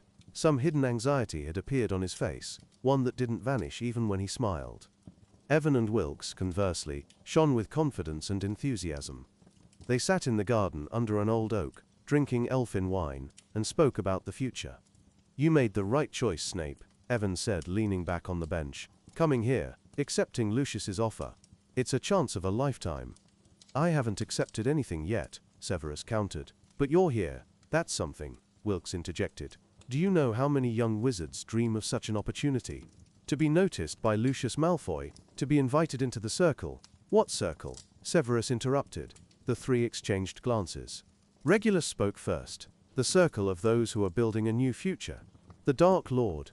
He's not just the leader of a movement, Severus. He's a visionary. He sees the world we all want. A world where magic is revered, where wizards don't hide from muggles, where talent is valued more than bloodline." "Regulus is right," Evan nodded. "I've met the Dark Lord 3 times, and each time, I left a different man. He has that gift of showing you who you can become, your true potential." "And what did he show you?" Severus asked. Evan smiled, but the smile was odd, half proud, half terrifying. "That I can be much more than a rich potion merchant's son. That my magic is not just a tool, but a weapon, that I can change the world." "Through violence?" Severus asked quietly. "Through murder?" Silence. Regulus stared into his glass. Evan and Wilkes exchanged glances. "Sometimes change requires sacrifice," Wilkes finally said. "Muggles have oppressed us for years. Muggle-borns are stealing our magic, our traditions. Someone has to stop it. And yes, sometimes that means violence. But it is violence for a higher purpose." "And what is the price of this higher purpose?" Severus asked. Regulus looked up, and in his eyes, Severus saw something that frightened him. Pain. A deep, hidden pain. The price is different for everyone," Regulus said softly. "For me, it was the disappointment of the family I tried to please my whole life. For Evan, the loss of old friends who don't understand the choice. For you," he paused, "for you, it will be the final loss of hope for reconciliation with her. With Lily Evans." Severus tensed up. "I'm not." "Don't lie, Snape," Regulus interrupted gently. "We all know. All of Slytherin knew. You loved her. Perhaps you still do. But if you become one of us, if you join the Dark Lord, she will never forgive you. Never." "She already hasn't forgiven me," Severus said bitterly. "Perhaps. But there is still a difference between not forgiven for an insult and become a mortal enemy." Regulus took a sip of wine. I'm not telling you this to scare you away. I'm telling you so you understand what you are getting into. This isn't a game, Snape. This is life and death. The evening turned into night, and the conversation flowed on. They spoke about the Dark Lord, his plans, the war that was approaching. Evan and Wilkes recounted missions they had taken part in, raids on Muggle settlements, intimidating traitors, searching for artifacts for the Dark Lord. Regulus remained mostly silent, but occasionally added details the others omitted. About the casualties, about the price ordinary people paid, about how hard it sometimes was to look in the mirror after a mission. But you continue, Severus observed. Yes, Regulus replied simply. Because there is no turning back. And because, despite everything, I still believe we are doing the right thing. Or at least, I try to believe. When the guests left, Severus could not fall asleep for a long time. He thought of Regulus's words, about the price, about there being no turning back. Was he truly ready to pay that price? September brought coolness and a change of colors to the garden.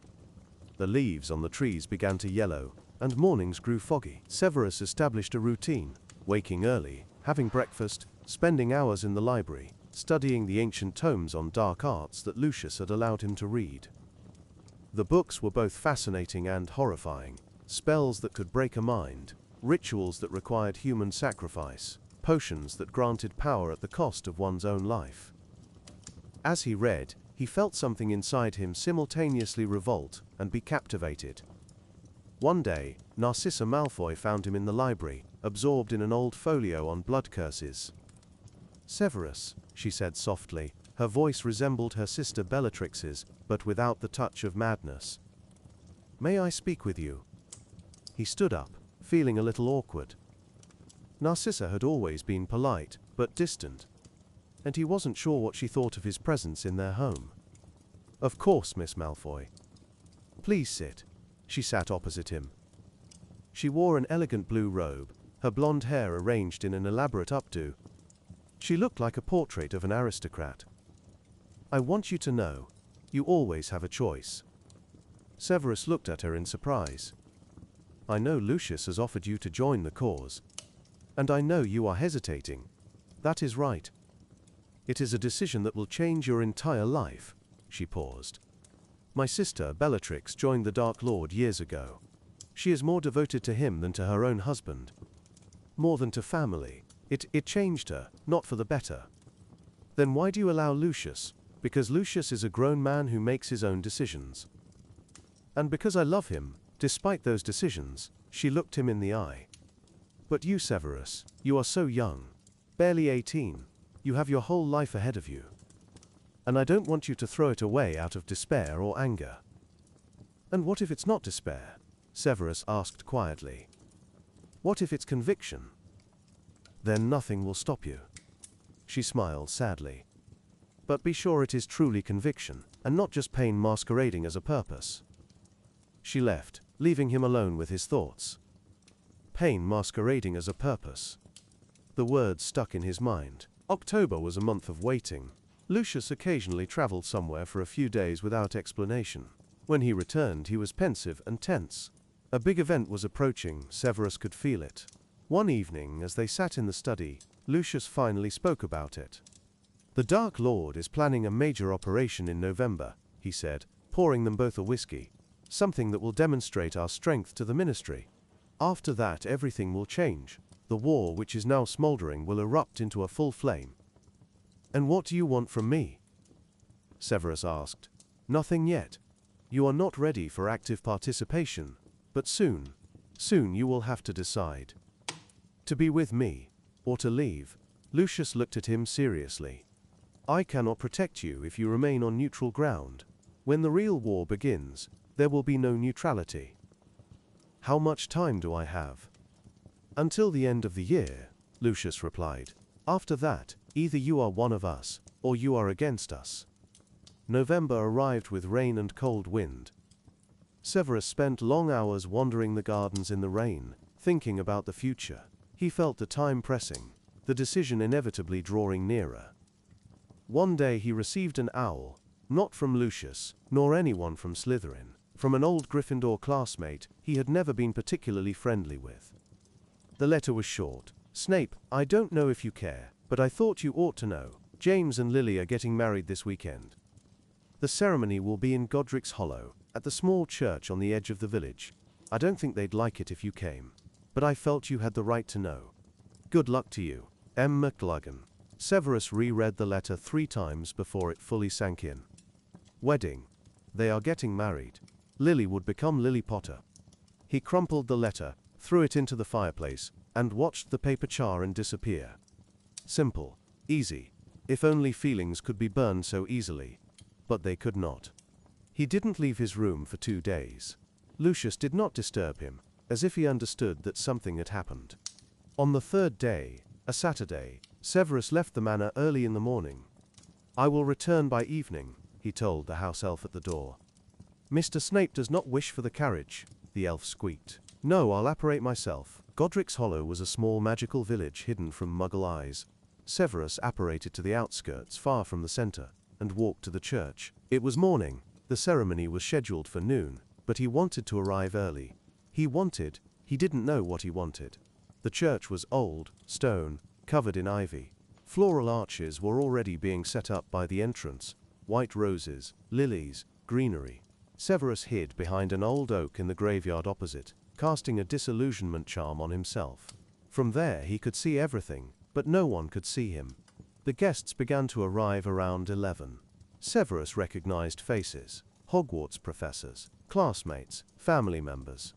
Professor McGonagall in festive robes. Hagrid, who barely squeezed through the door. Sirius Black, Remus Lupin, Peter Pettigrew, James's groomsmen, all in identical dark blue robes. Then, Lily's parents appeared. Muggles. Mr. Evans in an uncomfortable suit, Mrs. Evans in a pink dress. They looked lost in this magical world, but happy. Petunia, Lily's sister, followed them with a sour expression, as if dragged there by force. And then, her. Lily stepped out of the carriage in a wedding dress. White, simple but beautiful. Her red hair was loose, adorned with flowers. She was smiling, so happily, so radiantly, that it physically hurt Severus to watch. He had never seen her this happy, not even when they were friends, when she looked at him with warmth and trust. Even then, her smile hadn't held such pure, carefree joy. James met her at the entrance. He was also in festive robes, his glasses gleaming in the sun. He took her hand, and she whispered something to him. James laughed, and they walked into the church together. Severus stood behind the tree, motionless, staring at the closed church doors. He could go inside.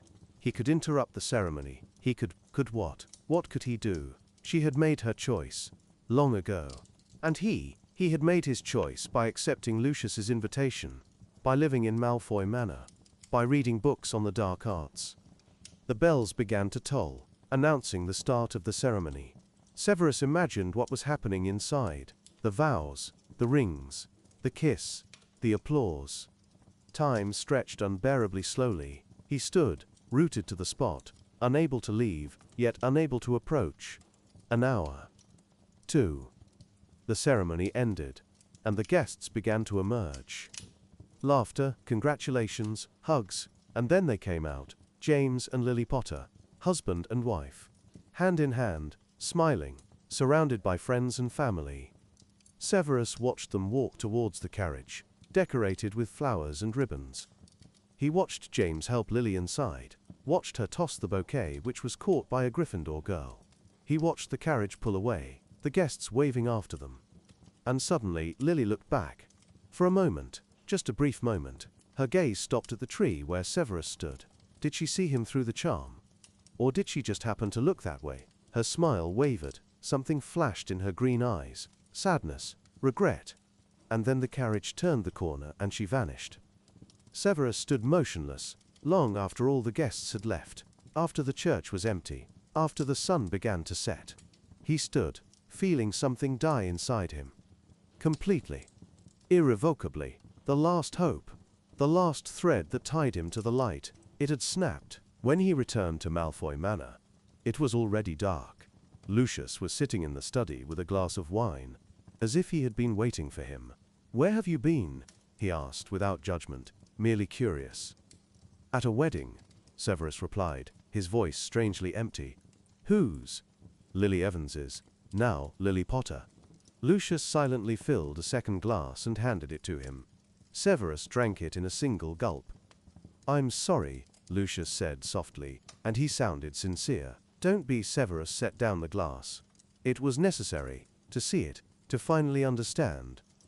Understand what? Severus looked at Lucius, and there was something new in his black eyes, something cold, hard, resolute. That there is no going back. That I will never belong to their world. The world of light, of heroes, of happy weddings. He paused. I'm ready, Lucius. Ready to meet the Dark Lord. Ready to become what I must become. Lucius looked at him carefully, assessing if he truly meant what he said. Are you sure? This is not a decision that can be reversed, once you set foot on this path. I know, Severus interrupted. I know what it means. I know the price, and I am ready to pay it. The silence lingered. Lucius stood up, walked to the window, staring out at the dark gardens. Very well, he finally said. Then your training begins tomorrow. You have much to learn before you meet the Dark Lord. Occlumency, forbidden potions, combat magic. He does not accept the weak, Severus. He accepts only those who prove their worth. I will prove it, Severus replied coldly. I do not doubt it. Lucius turned to him, and satisfaction gleamed in his grey eyes. Welcome to the true beginning of your destiny, Severus Snape. Tomorrow, you will begin to transform into what you were always meant to be, one of us. That night, Severus did not sleep. He sat by the window, gazing at the stars, and thought of everything he had lost. His mother, his home, Lily, hopes, dreams, innocence. But he also thought of what he could gain. Power, respect, a place in the world, vengeance against those who humiliated him. He thought of the boy who once showed a little girl dancing flowers. That boy was dead. Died long ago, under the willow by the lake, in the dirty puddles of Spinner's End, in the cold rooms above the apothecary. Now, only Severus Snape remained. And this Severus no longer believed in good, in justice, in the idea that the right choice would bring happiness. He believed in power. Because only power could protect him from pain. The first rays of dawn touched the horizon, when Severus finally rose from the armchair. He walked to the mirror and stared at his reflection for a long time. Dark circles under his eyes, hollowed cheeks, black hair falling over his face. He looked exhausted, broken. But there was a new resolve in his eyes, cold, hard, unbreakable. Goodbye, he whispered to his reflection, a farewell not to himself, but to who he might have been. To all the possibilities that vanished with that carriage in Godric's Hollow. A knock on the door. Mr. Snape. The house elf's thin voice piped. Mr. Malfoy awaits you in the training room. He said the lesson begins in half an hour. I'm coming, Severus replied. He dressed in the black robe Lucius had gifted him a week ago. Good material, decent tailoring. Not luxury, but not poverty either. He secured his wand in his pocket, and took one last look out the window at the Malfoy Manor gardens. His new life would begin here. Here, he would become someone to be feared, not humiliated. Here, the Severus Snape who belonged to the darkness would be born. He left the room, closing the door behind him. In the corridor, his reflection met him in the large mirror, a dark figure in a black robe, with a cold gaze and tight lips. Perfect. Exactly what a Death Eater should look like. The training room was a large chamber in the manor's basement, with walls charmed for magical resistance. Lucius was already there, in a practical robe without unnecessary embellishment, his wand at the ready. Good morning, Severus, he greeted. Ready for your first lesson? Yes. Excellent. We'll start with the most important thing. Occlumency. The Dark Lord is a powerful legilimens. He will see your every thought, every fear, every doubt, if you don't learn to shield your mind. And an uncontrolled mind is a weakness, and weakness he does not tolerate. The next hours were exhausting. Lucius attacked his mind again and again, breaking through his defenses, pulling out memories. Severus saw his crying mother in the corner again, his father with the bottle, Lily turning away, James laughing. "No," he roared, shoving Lucius out of his mind with the force of pure will. "Better," Lucius said breathlessly, "but not good enough." Again, and again, and again. Time after time, Lucius broke in, and Severus learned to build walls. Not just walls. Labyrinths, false memories. Traps for anyone who tried to read his thoughts. By lunchtime, Severus could barely stand, his head was throbbing, and he had the taste of blood in his mouth. "Enough for today," Lucius said, lowering his wand. "You showed good results. The talent for occlumency, not everyone has it. Most need months to reach your level." "It's not good enough," Severus croaked. "It will be, by the time we're finished. You have 2 months until you meet the Dark Lord. By then, your mind will be a fortress." The following weeks passed in intense training. Every morning, occlumency with Lucius. Every day, studying forbidden potions in the manor's private laboratory. Every evening, combat magic, dark spells, curses. Severus plunged into his training with obsession. He slept 4 hours a night, ate only when Lucius insisted, and did not leave the manor grounds. His entire world narrowed to magic, knowledge, and power.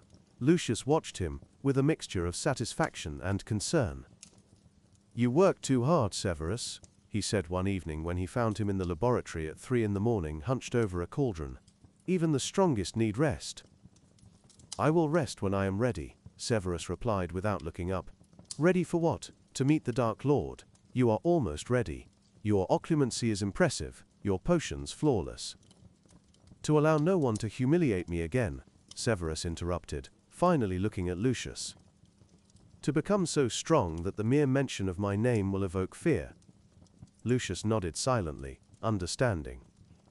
He had seen this obsession before, in Bellatrix, in Mulciber, in other young recruits.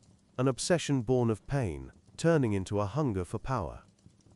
"Be careful, Severus," he said quietly. "The lust for power can consume. The Dark Lord values loyalty but not slavish dependence. He wants strong allies, not broken fanatics." "I am not broken," Severus replied coldly. "I am tempered." December arrived with frost and snow. The Malfoy Manor gardens turned into a white desert. Severus looked at the snow from the laboratory window and thought of the previous Christmas at Hogwarts. Of Lily giving him a book on rare potions.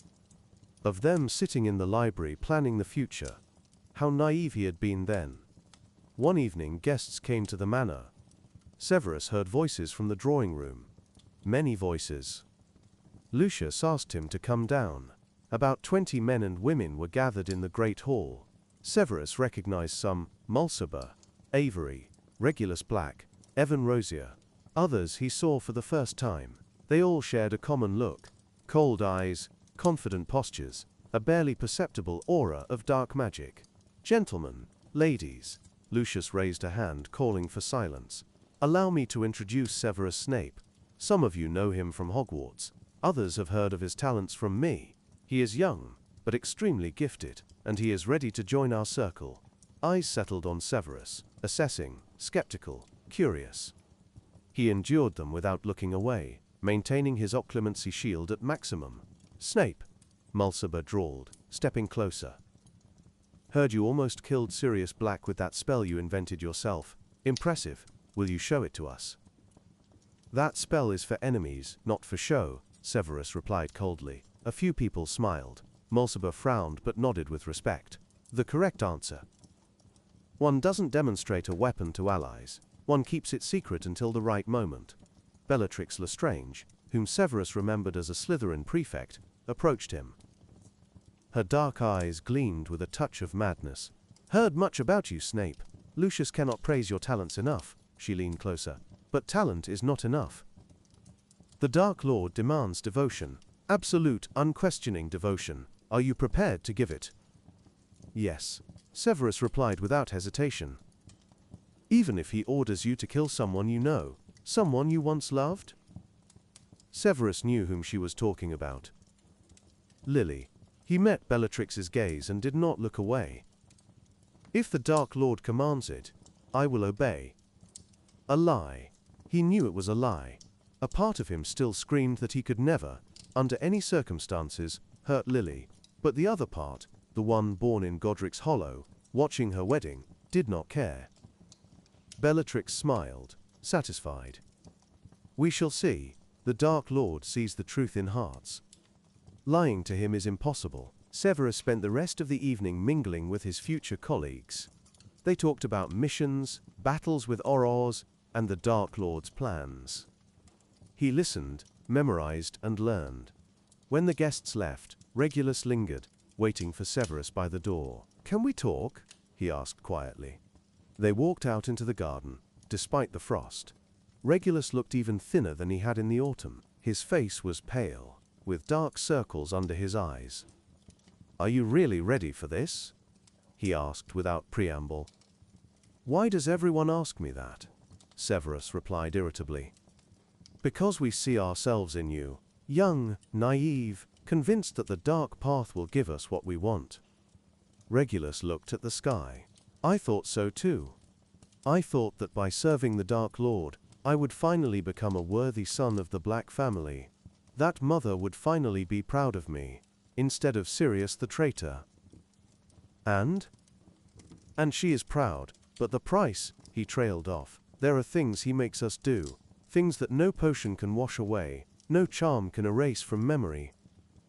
"I am ready for that," Severus said firmly. "No," Regulus quietly countered. "No one is ready, no one. But by the time you realize it, it's too late." He left, leaving Severus alone in the snowy garden. Regulus's words echoed in his head, but Severus pushed them away. Regulus was weak, he doubted, and doubt was a luxury Severus could not afford. A week before Christmas, Lucius announced, "The Dark Lord is ready to meet with you. After the New Year holidays, you must prove your worth to him." "How?" "He will tell you himself. But be prepared for anything, Severus. Anything." Severus spent Christmas alone in his room. He did not celebrate, nor exchange gifts. He just sat by the window, watching the snow, and preparing for what was to come. Somewhere out there, in another world, Lily and James were celebrating their first Christmas as a married couple. Perhaps they were laughing, exchanging presents, planning the future. Maybe she even remembered him, her former friend who chose the darkness. But it no longer mattered. Severus Snape no longer belonged to that world. He belonged to the darkness. And soon, very soon, he would meet his new master. The point of no return had been crossed. There was no going back. All that remained was to go forward, into the darkness, into the war, into the destiny that awaited him, and he was ready. The January frost held Britain in an iron grip. Snow had not stopped falling for a week, turning Malfoy Manor into an isolated white island among the frozen fields. Severus Snape stood in the laboratory, watching a cauldron in which something dark purple was boiling. Vapors rose to the ceiling, leaving oily trails on the stone. Felix Felicis. Liquid luck. One of the most complex and dangerous potions in existence. 6 months of brewing under normal circumstances, but Severus had found a way to shorten the process to 3 weeks, using forgotten techniques from Eileen Prince's diary. Impressive. A voice sounded from behind. Severus did not flinch. His occlumency had reached such a level that he sensed the presence of others, even before they spoke. Lucius. He did not take his eyes off the cauldron. Another minute, and it can be taken off the heat. "The Dark Lord will be pleased." Lucius approached, examining the potion. 3 vials of Felix Felicis in 3 weeks. Not even the Ministry Masters can replicate that. Severus carefully lifted the cauldron off the heat and began pouring the finished potion into small crystal vials. The liquid glowed in the darkness of the laboratory like liquid gold. "That is just one of the orders," he reminded. "There is also Veritas Serum, a sleeping draught, antidotes, a regenerative elixir. You have completed all orders ahead of schedule and with flawless quality." Lucius smiled. "The Dark Lord receives many offers from young wizards who wish to join the cause, but few can demonstrate such a level of mastery even before the initiation." "I want to prove my worth," Severus replied simply, corking the last vial. "You have already proven it, but there is one more test, the last one before you meet the Dark Lord." Severus finally looked at Lucius. There was something serious, almost cautionary, in the older wizard's grey eyes. "What is it?" "A mission. Tomorrow evening.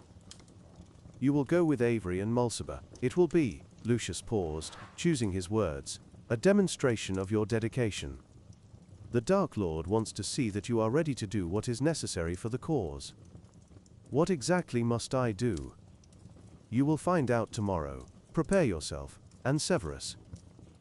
Lucius placed a hand on his shoulder. "After this, there will truly be no turning back. If you still harbor doubts, now is the last moment to refuse."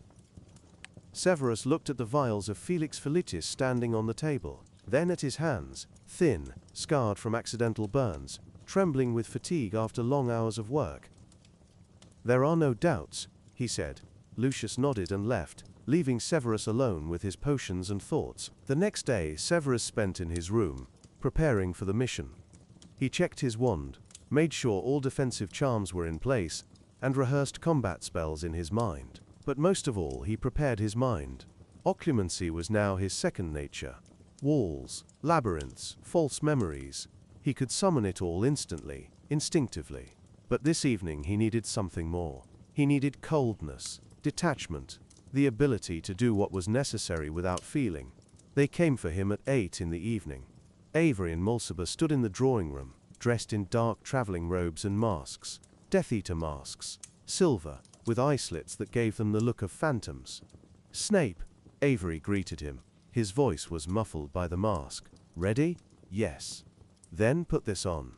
Mulciber tossed him an identical mask. "Tonight, you are one of us.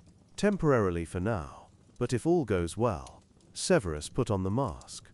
The world through the slits seemed narrower, more limited, but also more detached. It was easier to hide behind the mask, easier to become someone else. They apparated together, and Severus felt the familiar squeezing in his stomach as space compressed around him. When they reappeared, it was dark and cold. Somewhere on the outskirts of a small village. Severus saw lights in the windows of houses, heard a distant dog bark. "Where are we?" he asked quietly. "A Muggle village in the north of England." Mulciber replied. "It doesn't matter exactly where. What matters is that a traitor lives here." "A traitor?" "A wizard who married a Muggle and abandoned the magical world," Avery explained, his voice full of contempt. "The Dark Lord gave him a chance to return, to serve the cause. He refused. Moreover, he threatened to go to the ministry, to tell them about our plans." "And what are we supposed to do?" Mulciber looked at him, and even through the mask, Severus could see the coldness in his eyes. "Teach him a lesson. Show what happens to those who betray the Dark Lord. And Snape, you will have to take an active part. This is your test." They walked towards the village, keeping to the shadows. The small houses seemed peaceful, cozy. Laughter wafted from one. A family was probably having dinner. Music streamed from a radio in another. Ordinary Muggle life, so far removed from the wizarding world. The house they were led to stood on the edge of the village. Small, with lit windows. Through the curtains, Severus saw silhouettes. A man, a woman, 2 children at a table. "That's him," Avery whispered. "Jonathan Wildsmith. Used to be an Auror, a promising wizard. And now," he spat, "now he lives here like a Muggle, pretending magic doesn't exist." "And his family?" Severus asked, looking at the children. They were 5 and 7 years old, no older. "His wife is a Muggle. The children are half-bloods who don't even know about magic. He keeps them in ignorance." Mulciber moved towards the door. "Let's go. And remember, Snape, no weakness. The Dark Lord will know how you behave tonight. Your future depends on it." They entered. They did not knock, nor ask permission. They simply blasted the door open with a spell and burst inside. The family froze at the table, dinner plates before them. The children shrieked. The woman hugged them, pulling them close, and the man, Jonathan Wildsmith, slowly stood up. There was no surprise on his face, only weariness and acceptance. "I knew you would come," he said quietly, "sooner or later." "You made your choice, Wildsmith," Avery replied coldly. refused the cause, threatened treason. The Dark Lord does not tolerate traitors. I am not a traitor, Jonathan countered. I just want to live in peace, with my family, away from all this insane war. Neutrality does not exist, Mulciber intervened. Either you are with us, or you are against us. The woman spoke for the first time, her voice trembling. Please, not in front of the children. If you need John, take him, but not in front of the children. Shut up, Muggle whore, Avery roared, and his wand flared. What happened next, Severus remembered as a blur. Spells. Screams. Jonathan tried to protect his family, but his wand was somewhere in the bedroom, and 3 experienced Death Eaters against 1 unarmed wizard was not a fair fight. Cruciatus. Avery used it on Jonathan, and the man fell to the floor, convulsing. The children screamed. The wife tried to reach her husband, but Mulciber threw her back with a spell. Snape! Avery called out, Your turn. Show us you are worthy of the mark. Severus stood, wand in hand, looking at the scene before him. The man on the floor, whimpering in pain. The terrified children. The crying woman, this is wrong. Every cell in his body screamed that it was wrong. They had done nothing wrong, they just wanted to live in peace. But then he remembered. He remembered his father hitting his mother. He remembered James humiliating him for years. He remembered Lily choosing Potter. He remembered everyone who had ever looked down on him, as if he were nothing. And something cold, dark inside him answered. He raised his wand. Crucio. A jet of red light shot from his wand tip and hit Jonathan. The man shrieked. Horribly, inhumanly. Severus held the curse, feeling hatred flow through him, fueling the magic. But it wasn't genuine hatred, it was something else. Mechanical, detached. He was doing it not because he wanted to, but because he had to. Because this was the price of entry into a world where he would never be humiliated again. Enough! Mulciber yelled, and Severus lowered his wand. Jonathan lay on the floor, barely breathing. His wife wept, holding the children close. The children no longer screamed, they simply froze, staring with wide-open eyes, traumatized forever. Good, Snape, Avery said with satisfaction. Very good. Now the last thing. Obliviate. On the woman and the children. They must not remember our faces. Severus looked at the family. At the little girl silently crying. At the boy holding his mother's hand. And him, Severus asked, nodding towards Jonathan. He will remember. It's a lesson for him. So he knows what happens to those who refuse to serve the Dark Lord. Mulciber leaned down to Jonathan. Next time, we won't be so merciful. Next time, they will die. All 3 of them. And you will watch. They left, leaving the ruined family in the shattered house. Severus walked last, glancing back before leaving. Jonathan was slowly getting up, aided by his wife. The children were still crying. And Severus understood. He had just crossed a line. The line between who he was and who he had become. He had used an unforgivable curse, tortured an innocent man, and the worst part, a part of him did not regret it. When they returned to Malfoy Manor, Lucius was waiting in the drawing room. Well, he asked. He handled it admirably, Avery reported, removing his mask. Used the Cruciatus without hesitation. Cold-blooded, efficient, exactly what a Death Eater should be. Lucius looked at Severus, who was still standing in his mask. Remove the mask, Severus. He took it off. His face was pale, his eyes empty. How do you feel? I feel nothing, Severus replied quietly, and it was the truth. He had expected guilt, horror, remorse. But there was only emptiness. Cold, all-consuming emptiness. Good. Lucius nodded. Very good. Now you are ready to meet the Dark Lord. The meeting was scheduled for the following week. Severus spent those days in a strange detachment, as if watching his life from the side. He ate, slept, continued to brew potions, but it all seemed mechanical, unreal. At night, he was plagued by nightmares. The children's screams mixed with his mother's screams. Jonathan's face turned into Lily's face. And again, he used the Cruciatus, hearing those terrible cries over and over.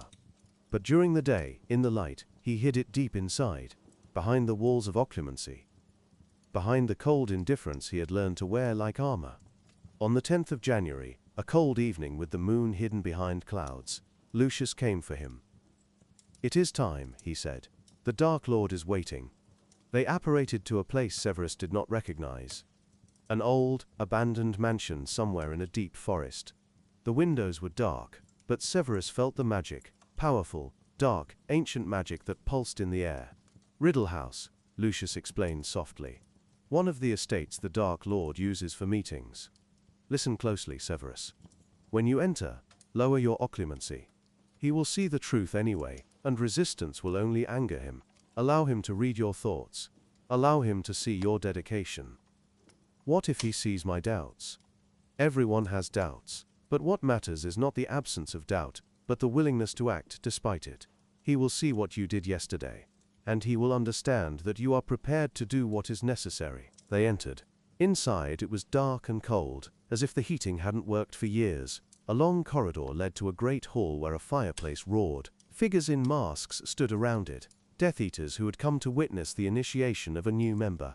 And by the fireplace, on a high chair that looked more like a throne, sat he. Lord Voldemort. Severus saw him with his own eyes for the first time, and it was striking and terrible at once. A tall, thin man, with unnaturally pale skin. His face was sharp, aristocratic, but there was something wrong with it. Features too perfect, too symmetrical, as if carved from wax, not alive. Dark hair framed his face, but his eyes were red, not human. They glowed in the darkness with a cold, inhuman light. Long, white fingers gripped a yew-wand, a wand from which Severus felt a power that could tear him apart with a single thought. "Severus Snape." Voldemort's voice was high, cold, hypnotic. "Lucius has told me much about you, about your talent, your ambition, your pain." He rose from the chair and approached. Severus felt his occlumency walls tremble under the pressure of that gaze. The red eyes pierced him, and suddenly, legitimacy. But this was not the legitimacy of Lucius. It was a fiery deluge that broke through all defenses like a knife through paper. Severus felt the Dark Lord rummage through his memories, reviewing them, evaluating them. His mother crying, his father beating, Lily laughing with James, the wedding, the mission with Avery, the screams, the blood, the emptiness. "Interesting," Voldemort drawled, withdrawing from his mind. "Very interesting. You loved a Muggle-born girl. You still love her, though you try to convince yourself otherwise." Severus opened his mouth to protest, but Voldemort raised a hand. "Do not lie to me, boy. I see everything. I see your love. And I see your hatred. For your Muggle father. For the pure-blood mongrel Potter. For the world that rejected you." He smiled, and it was more terrifying than any anger. That mixture of love and hatred, it makes you strong, dangerous, useful. "I am ready to serve you, my lord," Severus said, dropping to one knee. "Yes, I see that. But the question is not about readiness. The question is about devotion. Are you prepared to sacrifice everything for the cause, even the one you love?" Severus hesitated. Only for a moment, but Voldemort noticed. "Honesty. I like honesty." The Dark Lord turned to the fireplace. "Most of my followers lie. They say they are ready for anything, and then, when the time comes, they falter. But you acknowledge your weakness, and that makes you stronger than you think."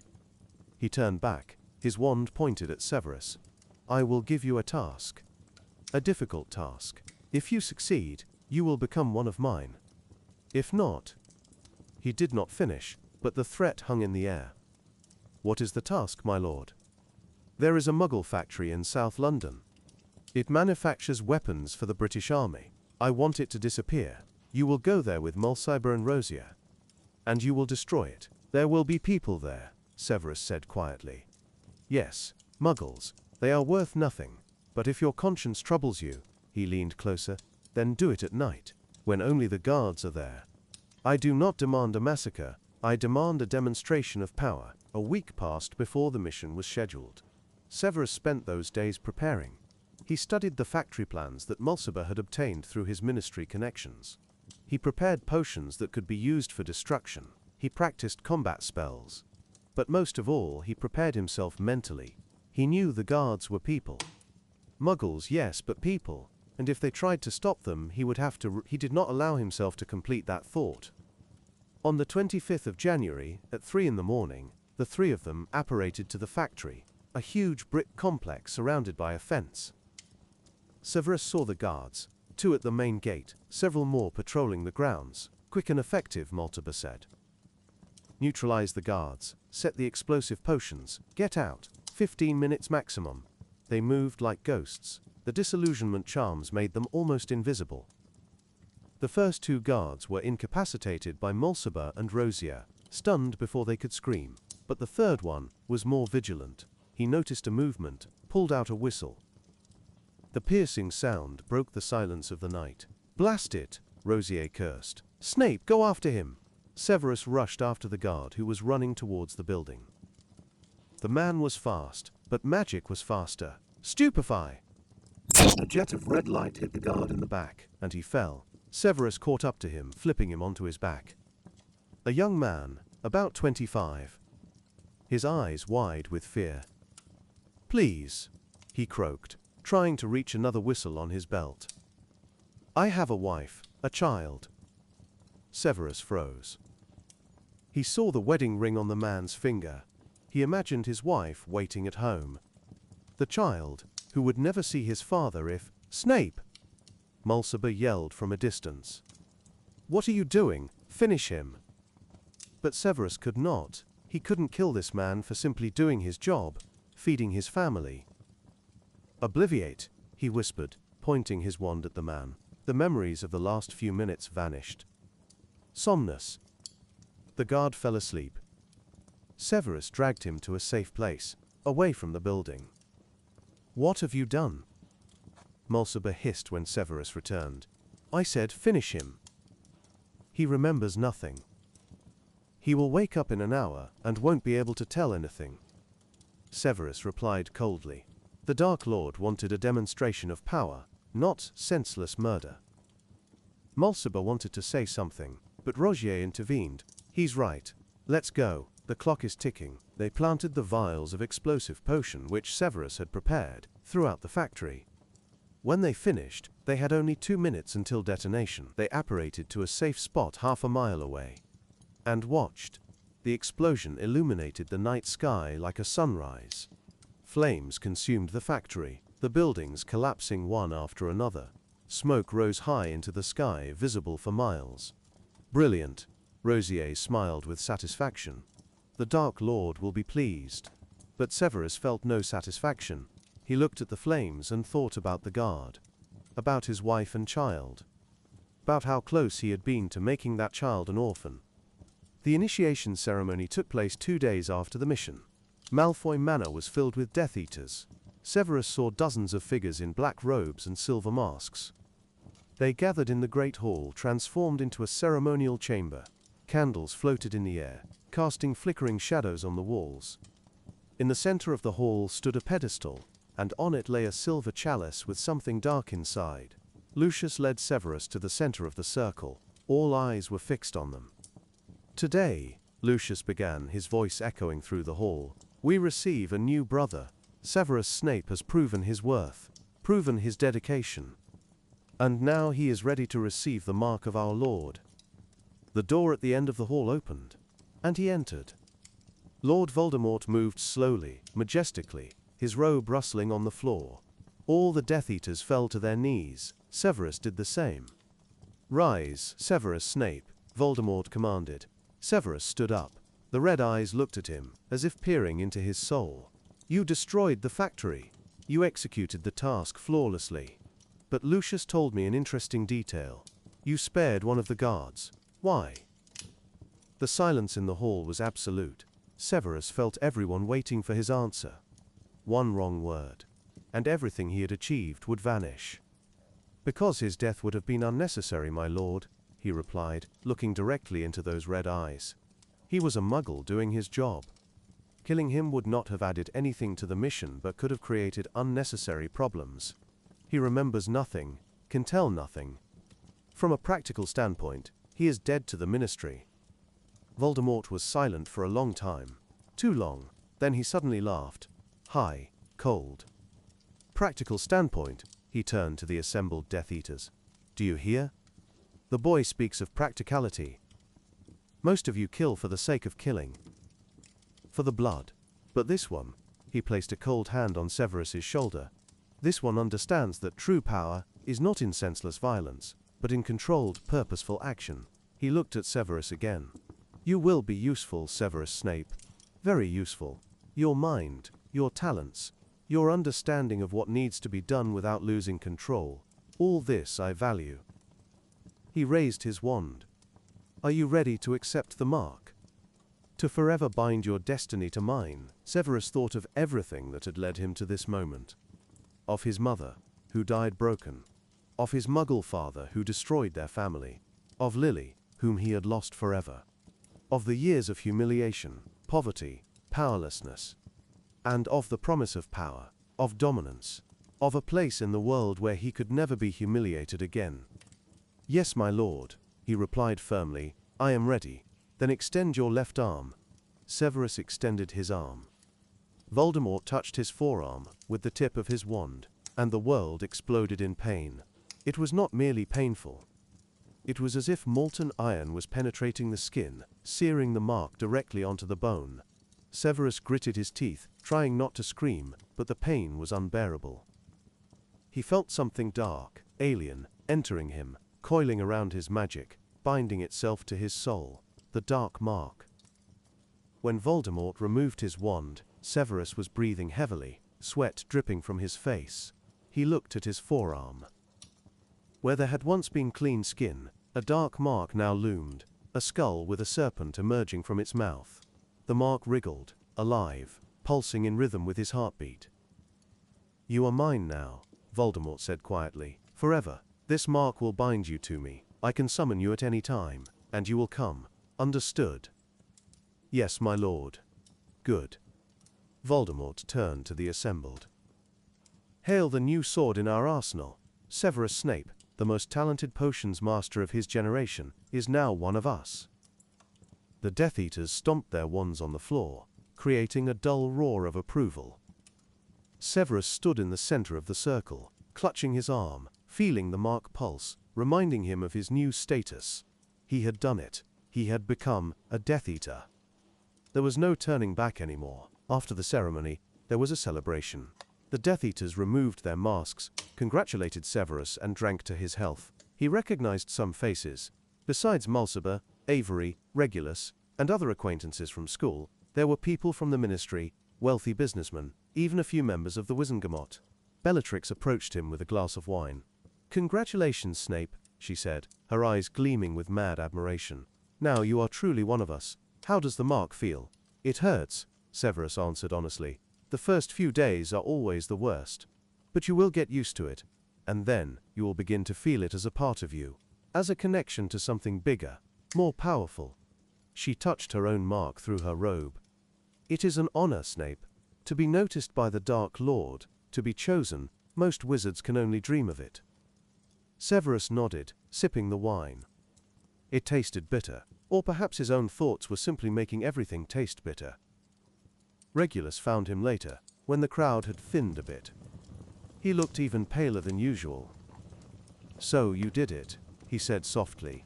Now you are one of us. Yes. How do you feel? Severus looked at his mark, which was still pulsing under his robe. I don't know. Empty. As if something important inside me has died. Regulus smiled sadly. That was your last connection to the light that died. Your last hope of being someone else. Now only darkness remains. And service. Do you regret it? Severus asked. Regulus paused, staring into his glass. Every day, he finally whispered. But there is no going back. And that is the most terrifying thing. To know you made a mistake and have no ability to fix it. He left, leaving Severus alone with his thoughts. That night, after all the guests had departed, Severus stood by the window of his room looking at the frozen gardens. His left arm ached, the mark burning beneath the skin. He rolled up his sleeve and looked at it for a long time. A skull with a snake. The symbol of the Dark Lord. The symbol of death and fear. Now this symbol was a part of him. Forever. He thought of Lily. Of what she would say if she saw this mark. Of what she would think of him now. Of how far he had strayed from the boy who once showed her magic on the playground. But that boy was dead. Died long ago. And the one who remained. Severus looked at his reflection in the window. A dark figure in a black robe, with a cold gaze, and the Death Eater mark on his arm. The half-blood prince. That was how he signed his experiments in school. That was how he thought of himself. Neither pure blood nor muggle-born. Something in between. But now, that name took on a new meaning. Prince, from his mother, from the prince lineage, from their dark knowledge and powerful magic. Half-blood, from his muggle father, from the world that rejected him, from the pain and hatred that tempered him. Darkness, from the choice he had made. From the path he had chosen. From the mark on his arm and the oath he had taken. The dark half-blood prince. That was who he was now. Not Severus Snape who loved Lily Evans. Not a Hogwarts student who dreamed of becoming a great potions master. Not the son of Eileen Prince who believed in good. He was a Death Eater. Servant of the Dark Lord. The one who had crossed the line between light and darkness and could never return. The week after the initiation, Severus spent in the manor, getting used to the mark. It hurt constantly, a dull, throbbing ache that reminded him of his new status.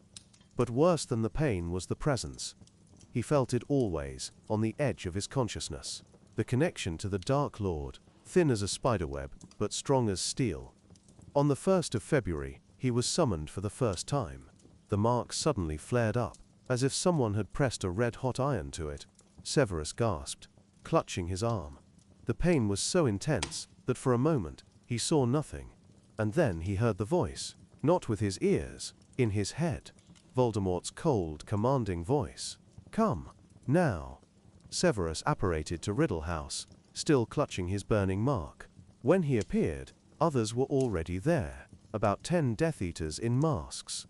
Voldemort sat on his throne, stroking a huge serpent coiled around the chair. Severus, he greeted. It is good that you came quickly. I have a task for you, a personal task. He raised his hand, and one of the Death Eaters brought forth a wooden box. Voldemort opened it, and Severus saw a strange artifact inside, a locket engraved with the letter S. This belonged to Salazar Slytherin, the Dark Lord explained. One of the most precious artifacts of pure blood magic. I want you to create a protection for it, a potion that will make it inaccessible to enemies. The strongest, most dangerous potion you are capable of. Severus looked at the locket, feeling the dark magic radiating from it. This was not just an artifact. This was something more, something terrible. What kind of potion do you have in mind, my lord? A potion that demands the highest price. His red eyes pierced him. There is an ancient recipe, forgotten by most wizards. A potion that requires blood for its creation. Much blood.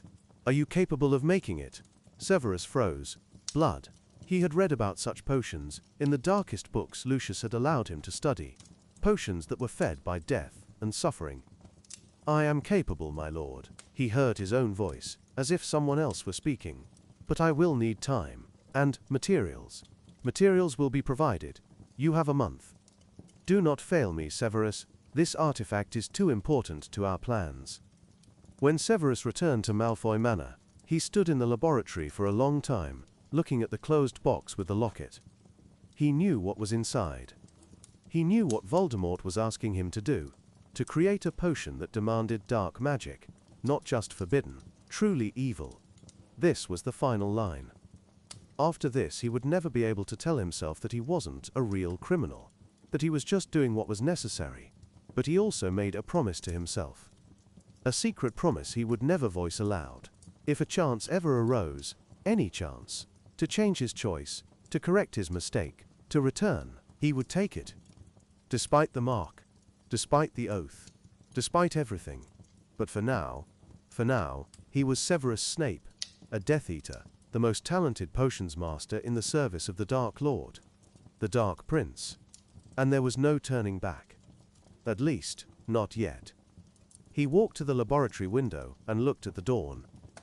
The first rays of the sun touched the frozen gardens, painting the white snow in pink and gold hues. Somewhere out there, in that world, Lily was waking up beside her husband.